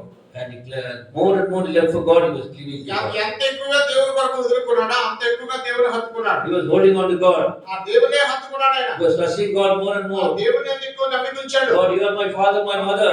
నువ్వే నా తండ్రివి, You నువ్వే are నా my brother, my sister. నువ్వే నా సహోదరువి, సహోదరివి. You are my riches. నువ్వే నా You are everything for me. నువ్వే నా సమస్తములో సమస్తము. And this cleaving began to become tightened and tightened and tightened. కనుక ఈ హత్తుకొనట ఇంకా ఇంకా ఇంకా దగ్గరికి అయిపోయింది. That is why he could so wonderfully serve God. అందుకొరకు అంత అద్భుతమైన రీతిగా దేవుని సేవ చేయగలిగాడు. Together with God, he was doing a wonderful weaving work. ఆ కనుక దేవునితో కలిసి చక్కని ప్రభు పని చేయగలిగాడు. You know the weaving, the word weaving, the bird is making a nest. ఆ కనుక ఒక అల్లటం అంటే ఒక పక్షి ఒక గూడు అల్లుతుంది.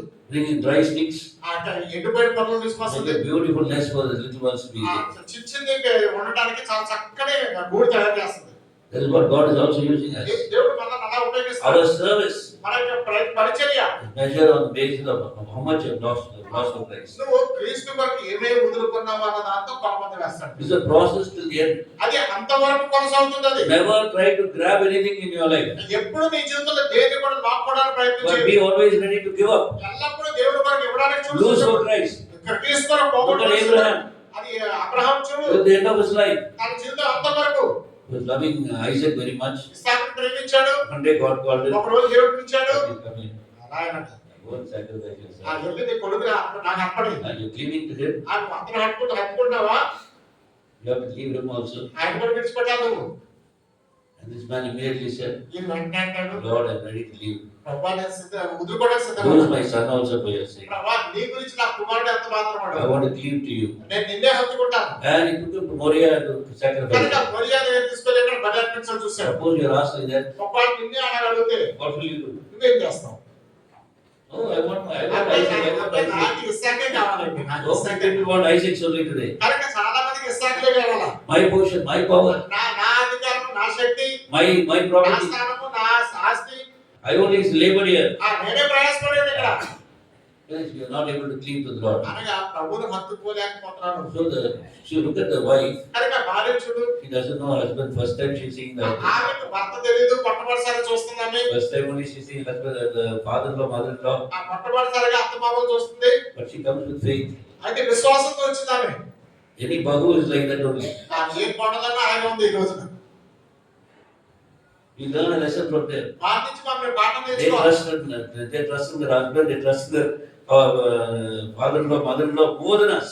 కనుక మనకంటే ఎక్కువగా మన యొక్క భార్య లేదా కోడలు భర్తను నమ్ముకుంటుంది, తన అత్తమామను నమ్ముకుని వచ్చేస్తుంది. So they leave everything అన్ని విడిచిపెట్టి that was వస్తుంది. precious to them, వాళ్ళు ఆమెకు అమూల్యమైన వారు. and they're going to cleave to the husband that they know the first time going to meet, కనుక మొట్టమొదటిసారి కలుసుకున్న భర్తతో హత్తుకుంటానికి ఇష్టపడతారు. and they're going to live there. అక్కడే కలిసి ఉంటుంది. They're going to dwell there. అక్కడే కలిసి నివాసం They're ఉంటుంది. going to be one with them.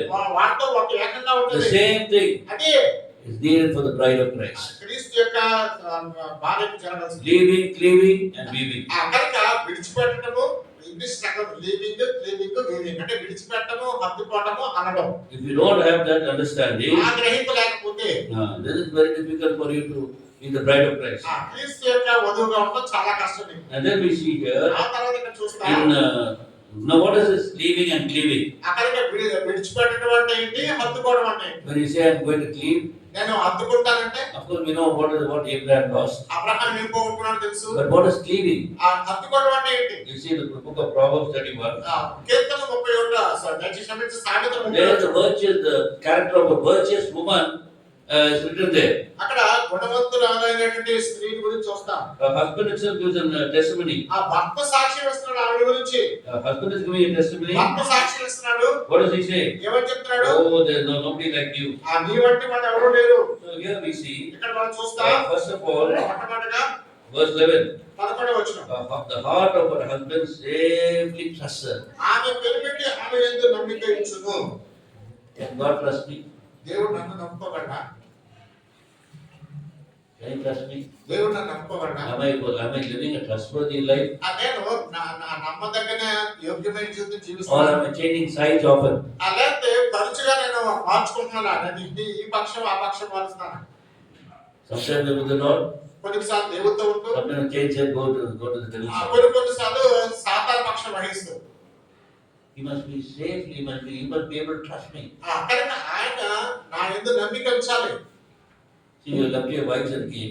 కనుక భార్యను విడిచిపెట్టి వచ్చారు Many of you all, చాలా మంది. you trust your wife. మీరు భార్యను నమ్ముతున్నారు కనుక. You do. అవునా? You trust them, వారు నమ్మారు. be faithful to you. నీకు నమ్మకంగా So ఉంటుందని. this is called faithfulness, we saw the other day. అక్కడికి ఇంకో రోజు చూపిస్తాను ఎప్పుడన్నా. ఇది నమ్మకత్వం అంటే. True love is expressed in faithfulness. నమ్మకత్వంలో నిజమైన ప్రేమ ఉట్టిపడుతుంది. So God wants us to be faithful. దేవుడు మనం నమ్మకస్తులు ఉండాలని కోరుతున్నాడు. What is the final commendation that He's going to give? చెట్టు చివరికి మనకి ఆయన ఇచ్చేటువంటి ఆ యొక్క ప్రయోజనం ఏంటి అంటే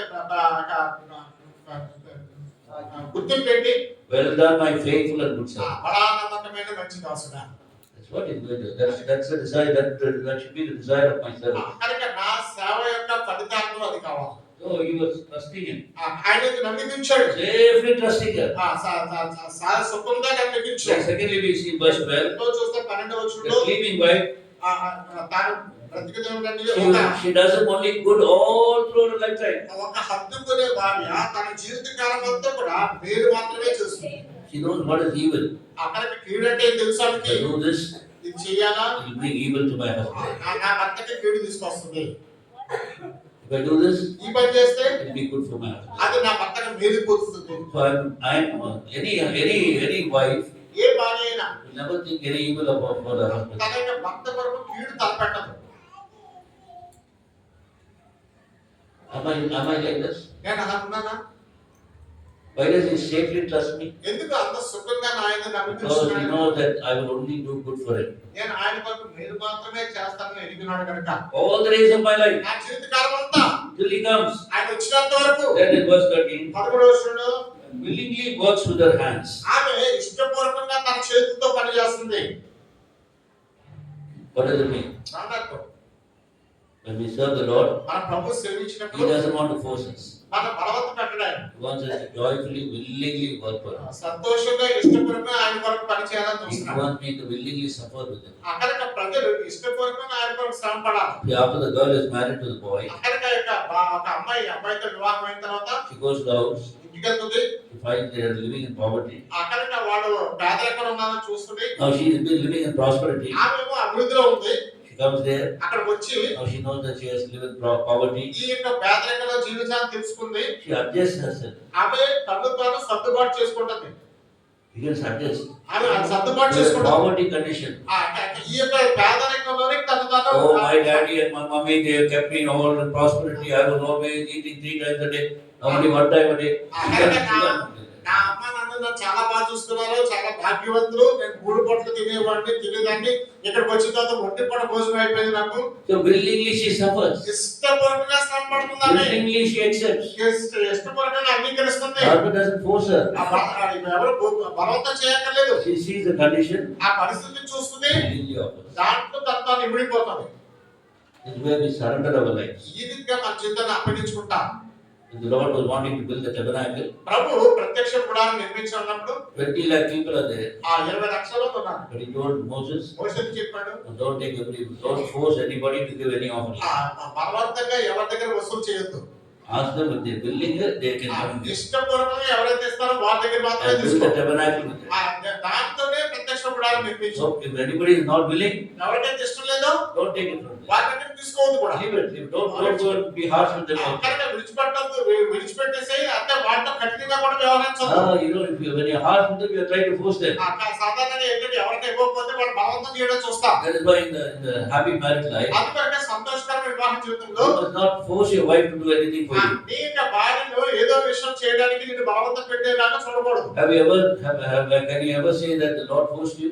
దేవుడు నిన్ను ఎక్కడైనా బలవంతం పెట్టడం చూసావా? No, He said that if any man wants to come after me, అక్కడికి ఎవరైనా నన్ను వెంబడించకూడితే, he wants to come, ఎవరైనా వెంబడించాలని అనుకుంటే then let him take up his cross అప్పుడు తన శిలువను ఎత్తుకొని వెంబడించాలి. and deny himself తను and ఉపేక్షించుకోవాలి, follow me. నన్ను వెంబడించాలి. But if he doesn't want to follow me, అయితే నన్ను వెంబడించాలని కోరకపోతే then it's okay, it's his choice. పర్వాలేదు, అతను ఆయన ఇష్టం. అది His choice. అది ఆయన ఇష్టం. He gave us the choice of free will. కనుక స్వచ్ఛందమైన అవకాశం మనకి ఇచ్చాడు.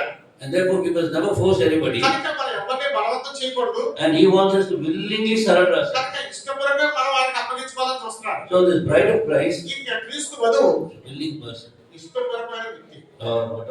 wherever you take me, ప్రభా నువ్వు నన్ను అక్కడికన్నా whatever తీసుకెళ్ళు, situation you take A me, పరిస్థితుల్లో తీసుకెళ్ళు, I will willingly follow you. నేను ఇష్టపూర్వకంగా నేను I will అనుసరిస్తాను, joyfully follow you. సంతోషంతో So అనుసరిస్తాను. many people came to follow the Lord Jesus చాలా Christ, మంది ప్రభు యేసు క్రీస్తుని వెంబడించడానికి వచ్చారు. but he looked at them and said, వాడు చూసి చెప్పాడు, the foxes have holes, నక్కలకు బొరియలు ఉన్నాయి, the birds of the air have ఆకాశ nests, పక్షులకు గూళ్ళు ఉన్నాయి, but the Son of Man has no place to lay his మనిషి head. కుమారుడు తలవాల్చినట్టుగానే స్థలం లేదు. He did not force that person. ఆ వ్యక్తిని బలవంతం He చేయలేదు, left a choice to him. ఆ అవకాశం అతని గురించి He పెట్టాడు. said, follow me, నువ్వు నన్ను you will have వెంబడిస్తే no place to lay down your head. నీ తల వాల్చుకోవడానికి స్థలం ఉండదు,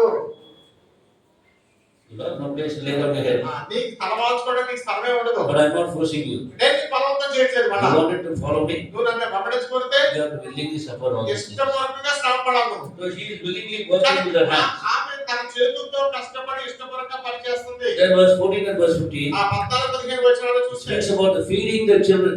అక్కడ పిల్లలను పోషించింది. The bride of Christ ఆ క్రీస్తు వధువు is expected to feed the children. ఆ పిల్లలను పోషించేదాన్ని కూడా దేవుని యొక్క పిల్లలను పోషించేది కూడా. So she says she brings the food from afar. అక్కడ దూరం నుంచి ఆహారం తీసుకొస్తున్నాడు. What does it mean? దాని అర్థం Afar means it speaks about heaven. దూరం అంటే పరలోకాన్ని చూపిస్తుంది. Paul is saying in 1 Corinthians chapter 11 verse 23, 1 కొరింథీ 11:23 చెప్తాడు పౌలు, that which I received from the Lord, నేను ప్రభు వల్ల పొందిన దాన్ని I am giving unto you. మీకు అనుగ్రహిస్తానంట. He's not going to make his own food for them. కనుక అదే అతనికి ఆహారం పెట్టింది. He must bring it from far and give it to the people. కనుక తండ్రి దగ్గర నుంచి పొందాలా, ప్రజలకు ఇవ్వాలా. That is one important work of the bride of Christ. కనుక క్రీస్తు యొక్క వధువుకు మనం చూసే అర్హత అది. And she provides food for our household. ఆ ఇంటి వారందరికీ ఆమె భోజనం పెడుతుంది. She is able to feed the entire household. కనుక ఇంటి వారందరినీ పోషించగలుగుతుంది. Feeding the flock is very important sight of the Lord. కనుక మందను పోషించడం దేవుని దృష్టిలో చాలా ప్రాముఖ్యమైనది. Very important. చాలా ప్రాముఖ్యమైనది. We must ask ourselves whether we are feeding God's people. ఆ దేవుని యొక్క ప్రజలను పోషిస్తున్నామా లేదా అని అడగాలి. In these days, ఈ రోజుల్లో many God's servants don't feed the people of God. చాలా మంది దేవుని సేవకులు దేవుని యొక్క మందను పోషించడం మానేశారు. Because it means we have to be on our knees. దాని అర్థం ఏంటంటే మనం మోకాళ్ళ మీద ఉండాలి, You have to pray.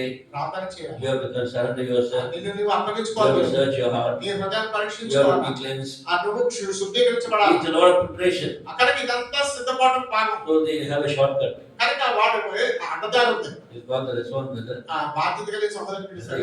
You share. సహోదరా ఈ రోజు మీటింగ్ నువ్వు తీసుకో. And that prayer also you share. అక్కడ ప్రార్థన And meeting they are very generous people. అక్కడ కనుక చాలా ఉదాహరణ స్వభావం, Very generous. ఎంత ఉదాహరణ చెప్పలేదు. Giving chance to that. కనుక పెద్దలైన వారికి అవకాశం ఇస్తాను. No, God has called you for that ministry only. దేవుడు ఆ పరిచర్యకే నిన్ను పిలిచాడు. Don't get involved in other ministry. వేరే వారి పరిచర్యలో చెప్పుడు పట్టద్దు. You can give them the administration. Let them do it. కావాలంటే పరిపాలన విభాగం వారికి అప్పగించండి. But the bride of Christ క్రీస్తు యొక్క భార్య is the one who is feeding the people of God. దేవుని యొక్క ప్రజలను పోషించేదిగా ఉండాలి. You must take time to prepare the food. ఆ భోజనం సిద్ధపరచడానికి సమయం తీసుకోవాలి నువ్వు. The wife is bringing only the grain, the rice grain. కనుక భార్య కేవలం బియ్యం మాత్రమే తెచ్చింది అనుకుంటా. Put it in a plate and brings it here. ప్లేట్లో పెట్టి తినమని ఇచ్చింది Will you అనుకుంటా. be able to eat? తినగలమని బియ్యాన్ని She goes to the kitchen, కనుక వంటశాల puts కడుతుంది, in water, నీటిలో నింపుతుంది, boils it, అది cuts ఉడకబెడుతుంది, the vegetables. కానీ అన్ని Makes a nice sambar. కూరగాయలు కోస్తుంది, sambar So సిద్ధపరుస్తుంది. after 2-3 hours she spends there. కనుక 2-3 గంటలతో పనిచేసి The hot meal is coming on the కనుక dining table. వేడి వేడి భోజనం తీసుకొచ్చి నీ ముందు పెడుతుంది. That is the work of the servant of God. దేవుని యొక్క సేవకుని పని కూడా అదే. If you're taking shortcuts, నువ్వు కనుక అడ్డదారులు ఎంచుకుంటే you are the servant of God. నువ్వు దేవుని సేవకుడుగా He did like this only. ఇలాగే చేస్తావు. Brother, you take me. సోదరుడు, మీరు You తీసుకోండి. take me. మీరు తీసుకోండి. What happened? ఏమవుతుంది? Finally he lost the word of God. చివరికి దేవుని వాక్యమే పోతుంది ఆయన దగ్గర నుంచి. He had no word. వాక్యమే రాదు. He couldn't. Then after that he lost his. He lost his. What do you say? His reputation also. కనుక తర్వాత తనకున్నటువంటి ఆ పేరు కాస్త కూడా పోతుంది. People said, "Oh, he's a servant of God, no doubt, but he doesn't have any word." ఆయన దేవుని సేవకుడేనండి, కానీ ఆయన దగ్గర వాక్యం లేదండి ఏమో అని అంటారు. We don't want him. అలాంటి వాడు మాకు వద్దు. Please bring us up here. దయచేసి వేరే సేవకుడిని వేయండి. So he had to go round and round. కనుక ఎవరిని వేయాలంటే చుట్టూ తిరుగుతా ఉన్నారు. When you have rich word of God, మన దగ్గర సంపూర్ణమైన ఐశ్వర్యమైన దేవుని వాక్యం even if you have missed one Sunday, ప్రజలు ఒక్క ఆదివారం వచ్చినా Brother, why did you go away, ఆ brother? సభను ఎందుకు వెళ్ళిపోతారండి? We were missing your word. మీ వాక్యం పోగొట్టుకుంటాం మేము. Please don't go away. దయచేసి వెళ్ళిపోవద్దండి. That is what the congregation will say. సంఘం ఆ మాటలు చెప్తుంది. A mother who makes very tasty food, ఎప్పుడైతే తల్లి చాలా రుచికరమైన she భోజనం doesn't have to go and ring the bell and say, the children all come. They'll be there exactly at the time. కనుక గంట కొట్టి అమ్మ రండి భోజనానికి పిలవక్కర్లేదు.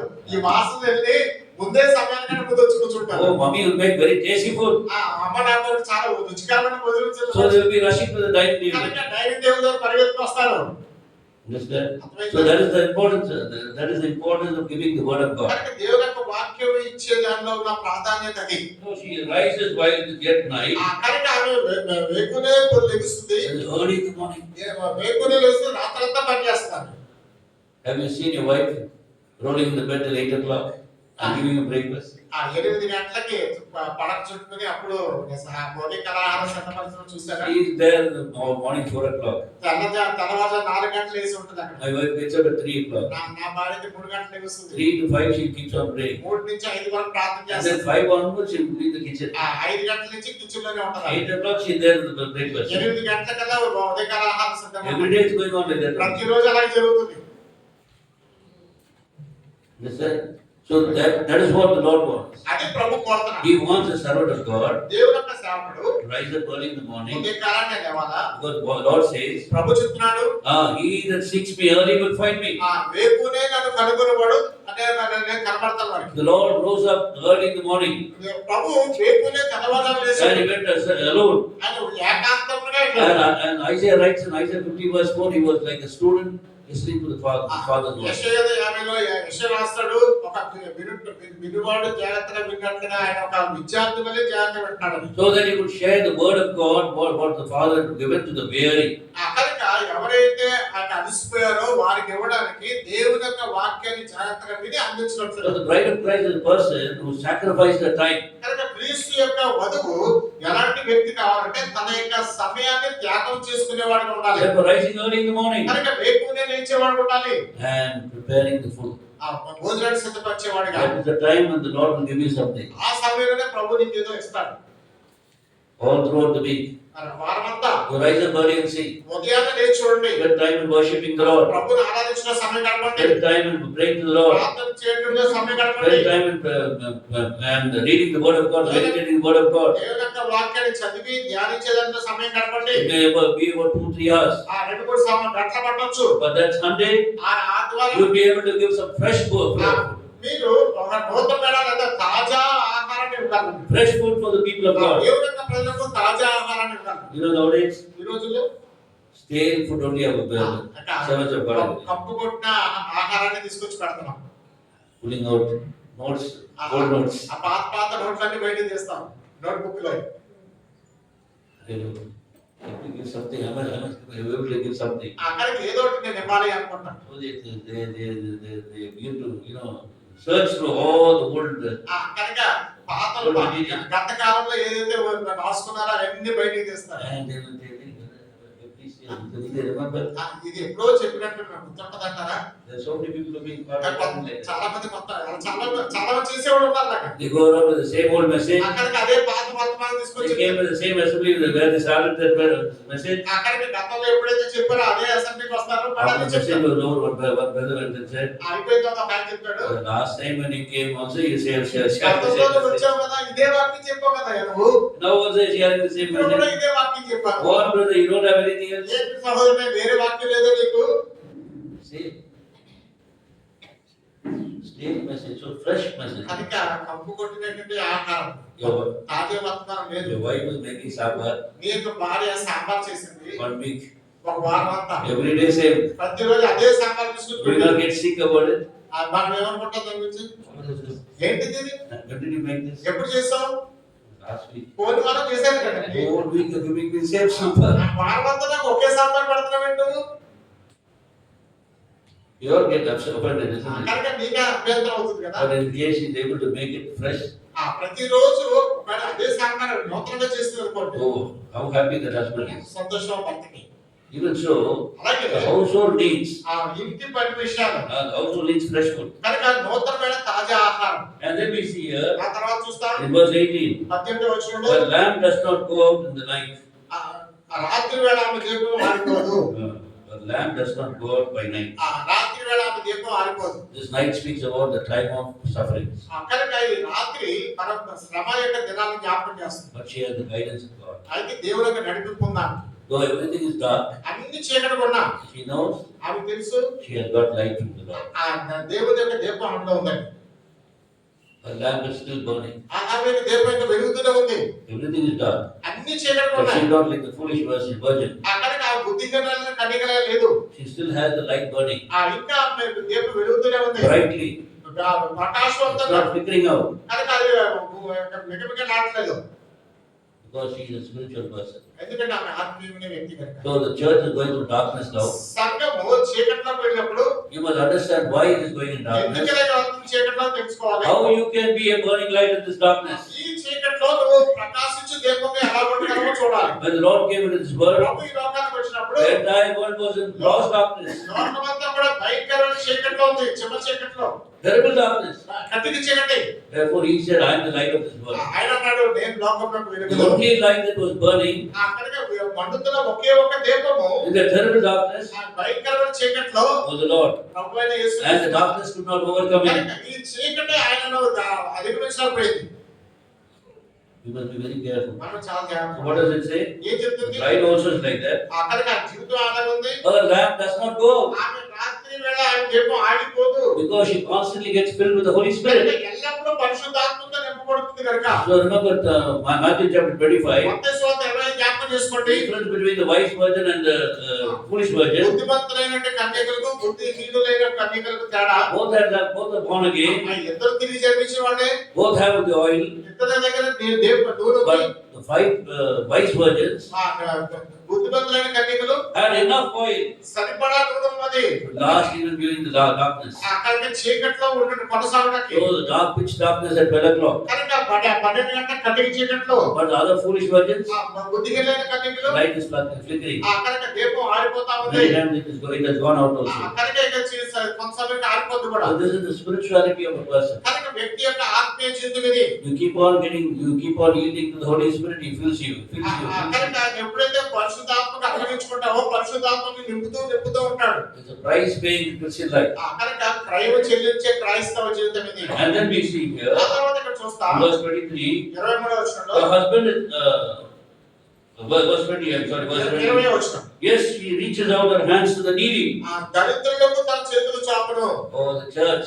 సంఘము. The church which is going to be the bride of Christ must be a giving church. కనుక క్రీస్తు యొక్క వధువుగా పిలువబడేటువంటి సంఘము ఇచ్చే సంఘంగా ఉండాలి. Needy people.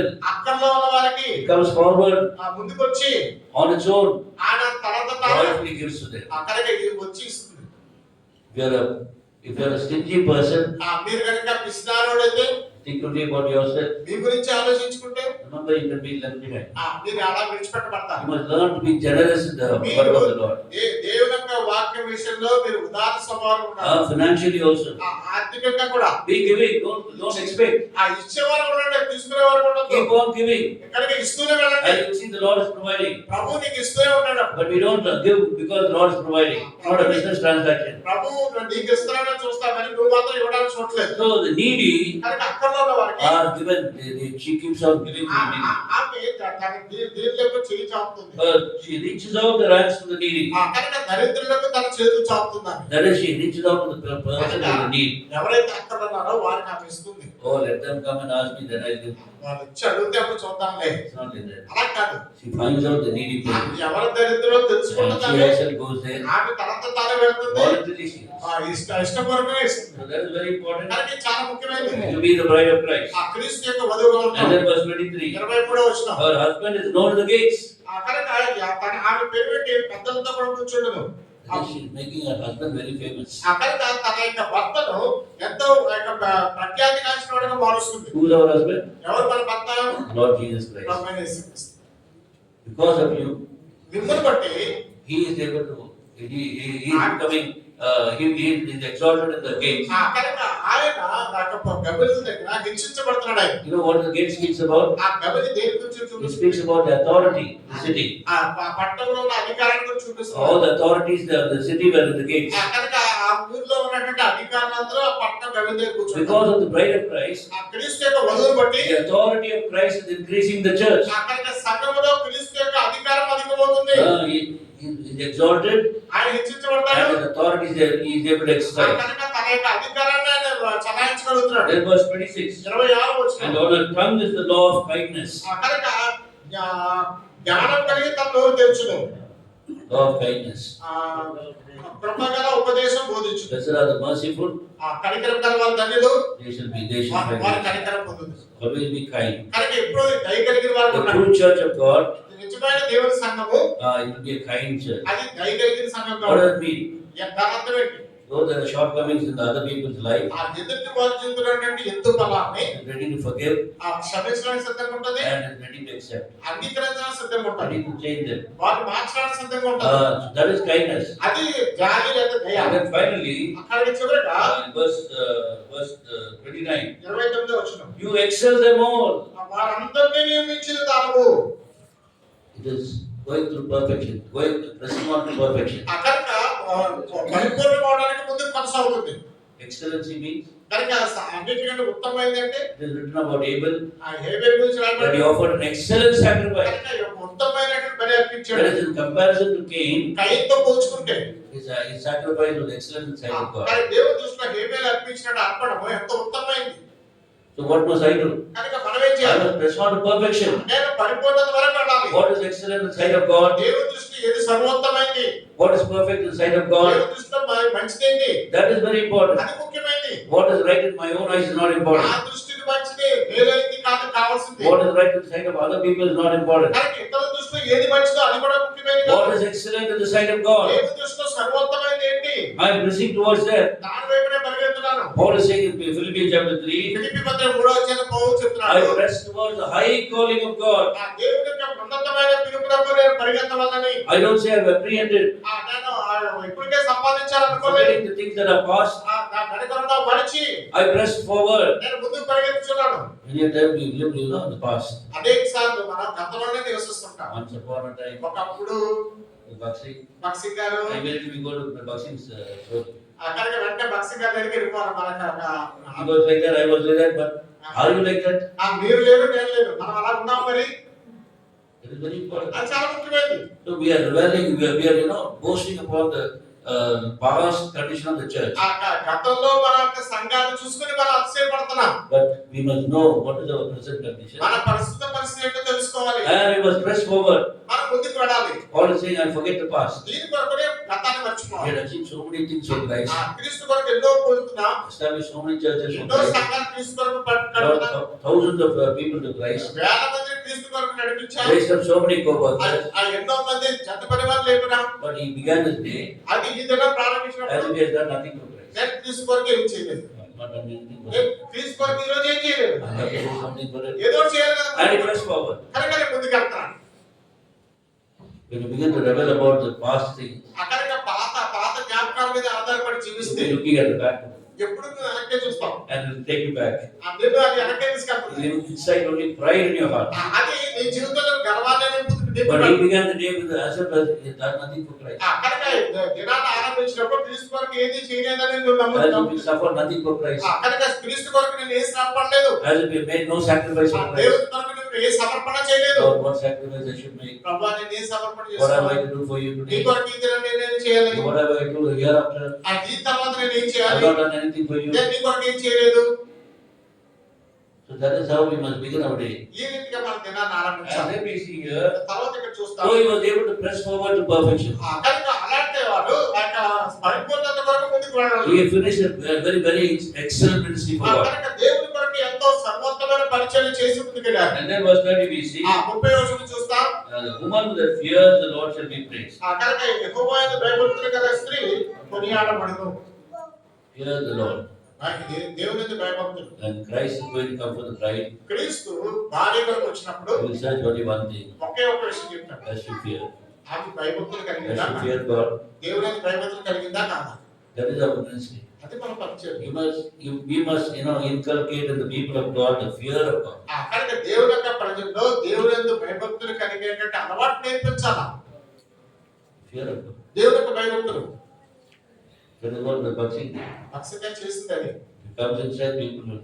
లోపలికి వచ్చిన వాళ్ళే భయపడతావచ్చు. Picture of silence it will be. పిట్టు వేస్తే కూడా శబ్దం వచ్చేంత నిశ్శబ్దం ఆవరించేది. Put the pit down, ఒక పిట్టు వదిలిపెడితే even the noise will be here. దాని శబ్దం కూడా వినపడుతుంది. That noise alone will be here. That sort of silence will be there. అక్కడికి అంత నిశ్శబ్దం ఆవరించేది అక్కడ. Because he cultivated that in the people's heart. ప్రజల యొక్క హృదయాల్లో దాన్ని అలవాటు చేశాడు, అభ్యాసం Fear of చేశాడు. God before the worship began. కనుక ఆరాధనకు ముందుగానే Nobody spoke. ఎవరు మాట్లాడలేదు, Nobody chatted with each ఎవరు other. ఒకరికొకరు మాట్లాడుకోలేదు. So he was cultivating that in the. కనుక ఆయన అలవాటును వాటిలో పెంపొందింప చేశాడు ఆయన. So charm beauty is deceitful, that beauty is passing, but a woman that fears the Lord, she shall be praised. అందం కోసమేమో సౌందర్యం వ్యర్థము, యెహోవాయందు భయభక్తులు కలిగిన స్త్రీ కొనియాడబడును. What does it mean? దాని అర్థం ఏంటి? All that is deceitful. ఇదంతా మోసమే. What is charm? ఇది ఏది An అందము? outward appearance of godliness. బహిరంగ రూపము. You are not interested in that. దాంట్లో మనకు ఆసక్తి God లేదు. is not interested in that. దేవుడికి కూడా ఆసక్తి లేదు. Carrying the Bible like this, Bible ఎలా పట్టుకొని వెళ్తాం, going into church, house of God, దేవుని యొక్క ఇంటికి రా నడిచి వెళ్తాం. but they will be outside, బయట they look like worldly people. లోకస్తుల కంటే భయంకరంగా జీవిస్తాం. Outward form of godliness. కనుక బాహ్యమైనటువంటి దేవుని యొక్క స్వభావం. They are deceiving themselves. వారు తమ తాము మోసగించుకున్నారు. And then what does it say?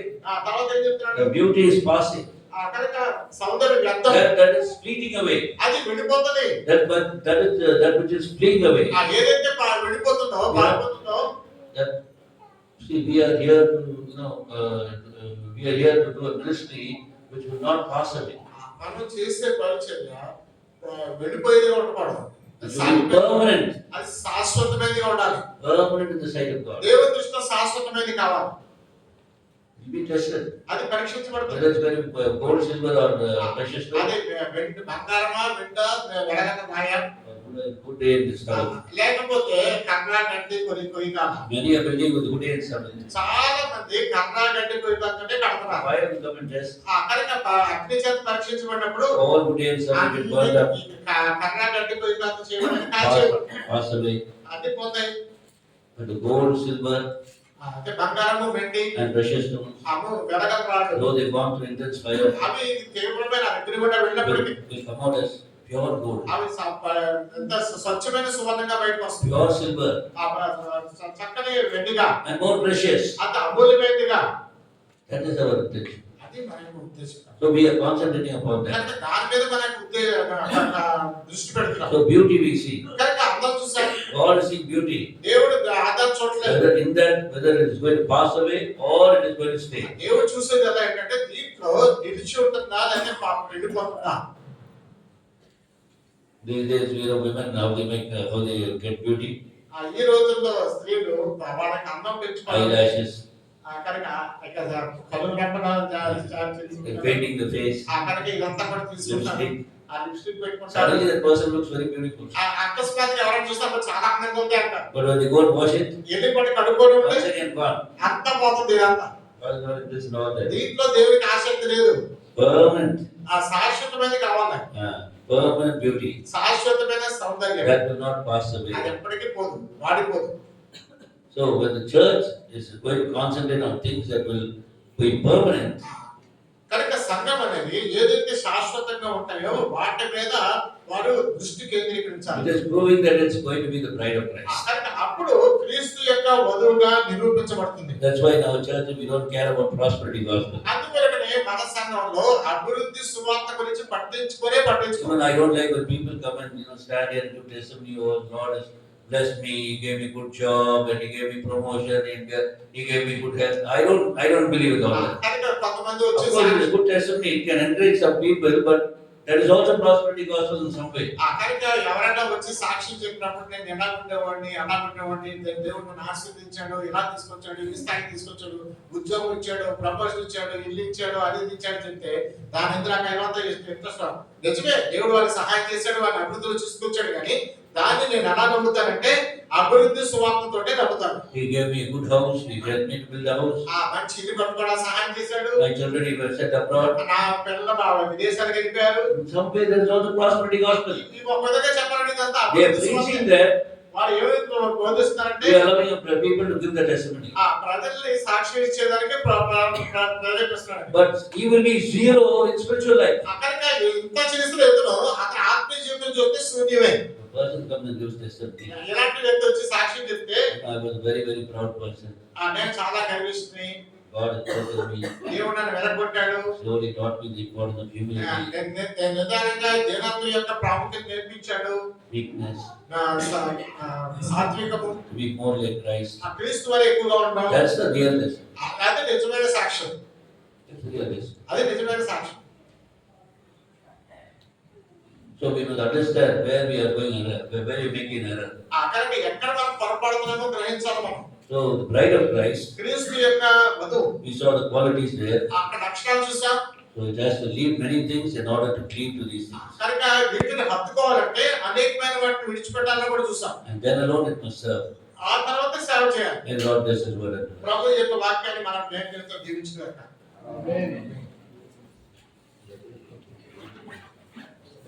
సమయంలో మనము ప్రేయర్ వర్క్ పెడతాం.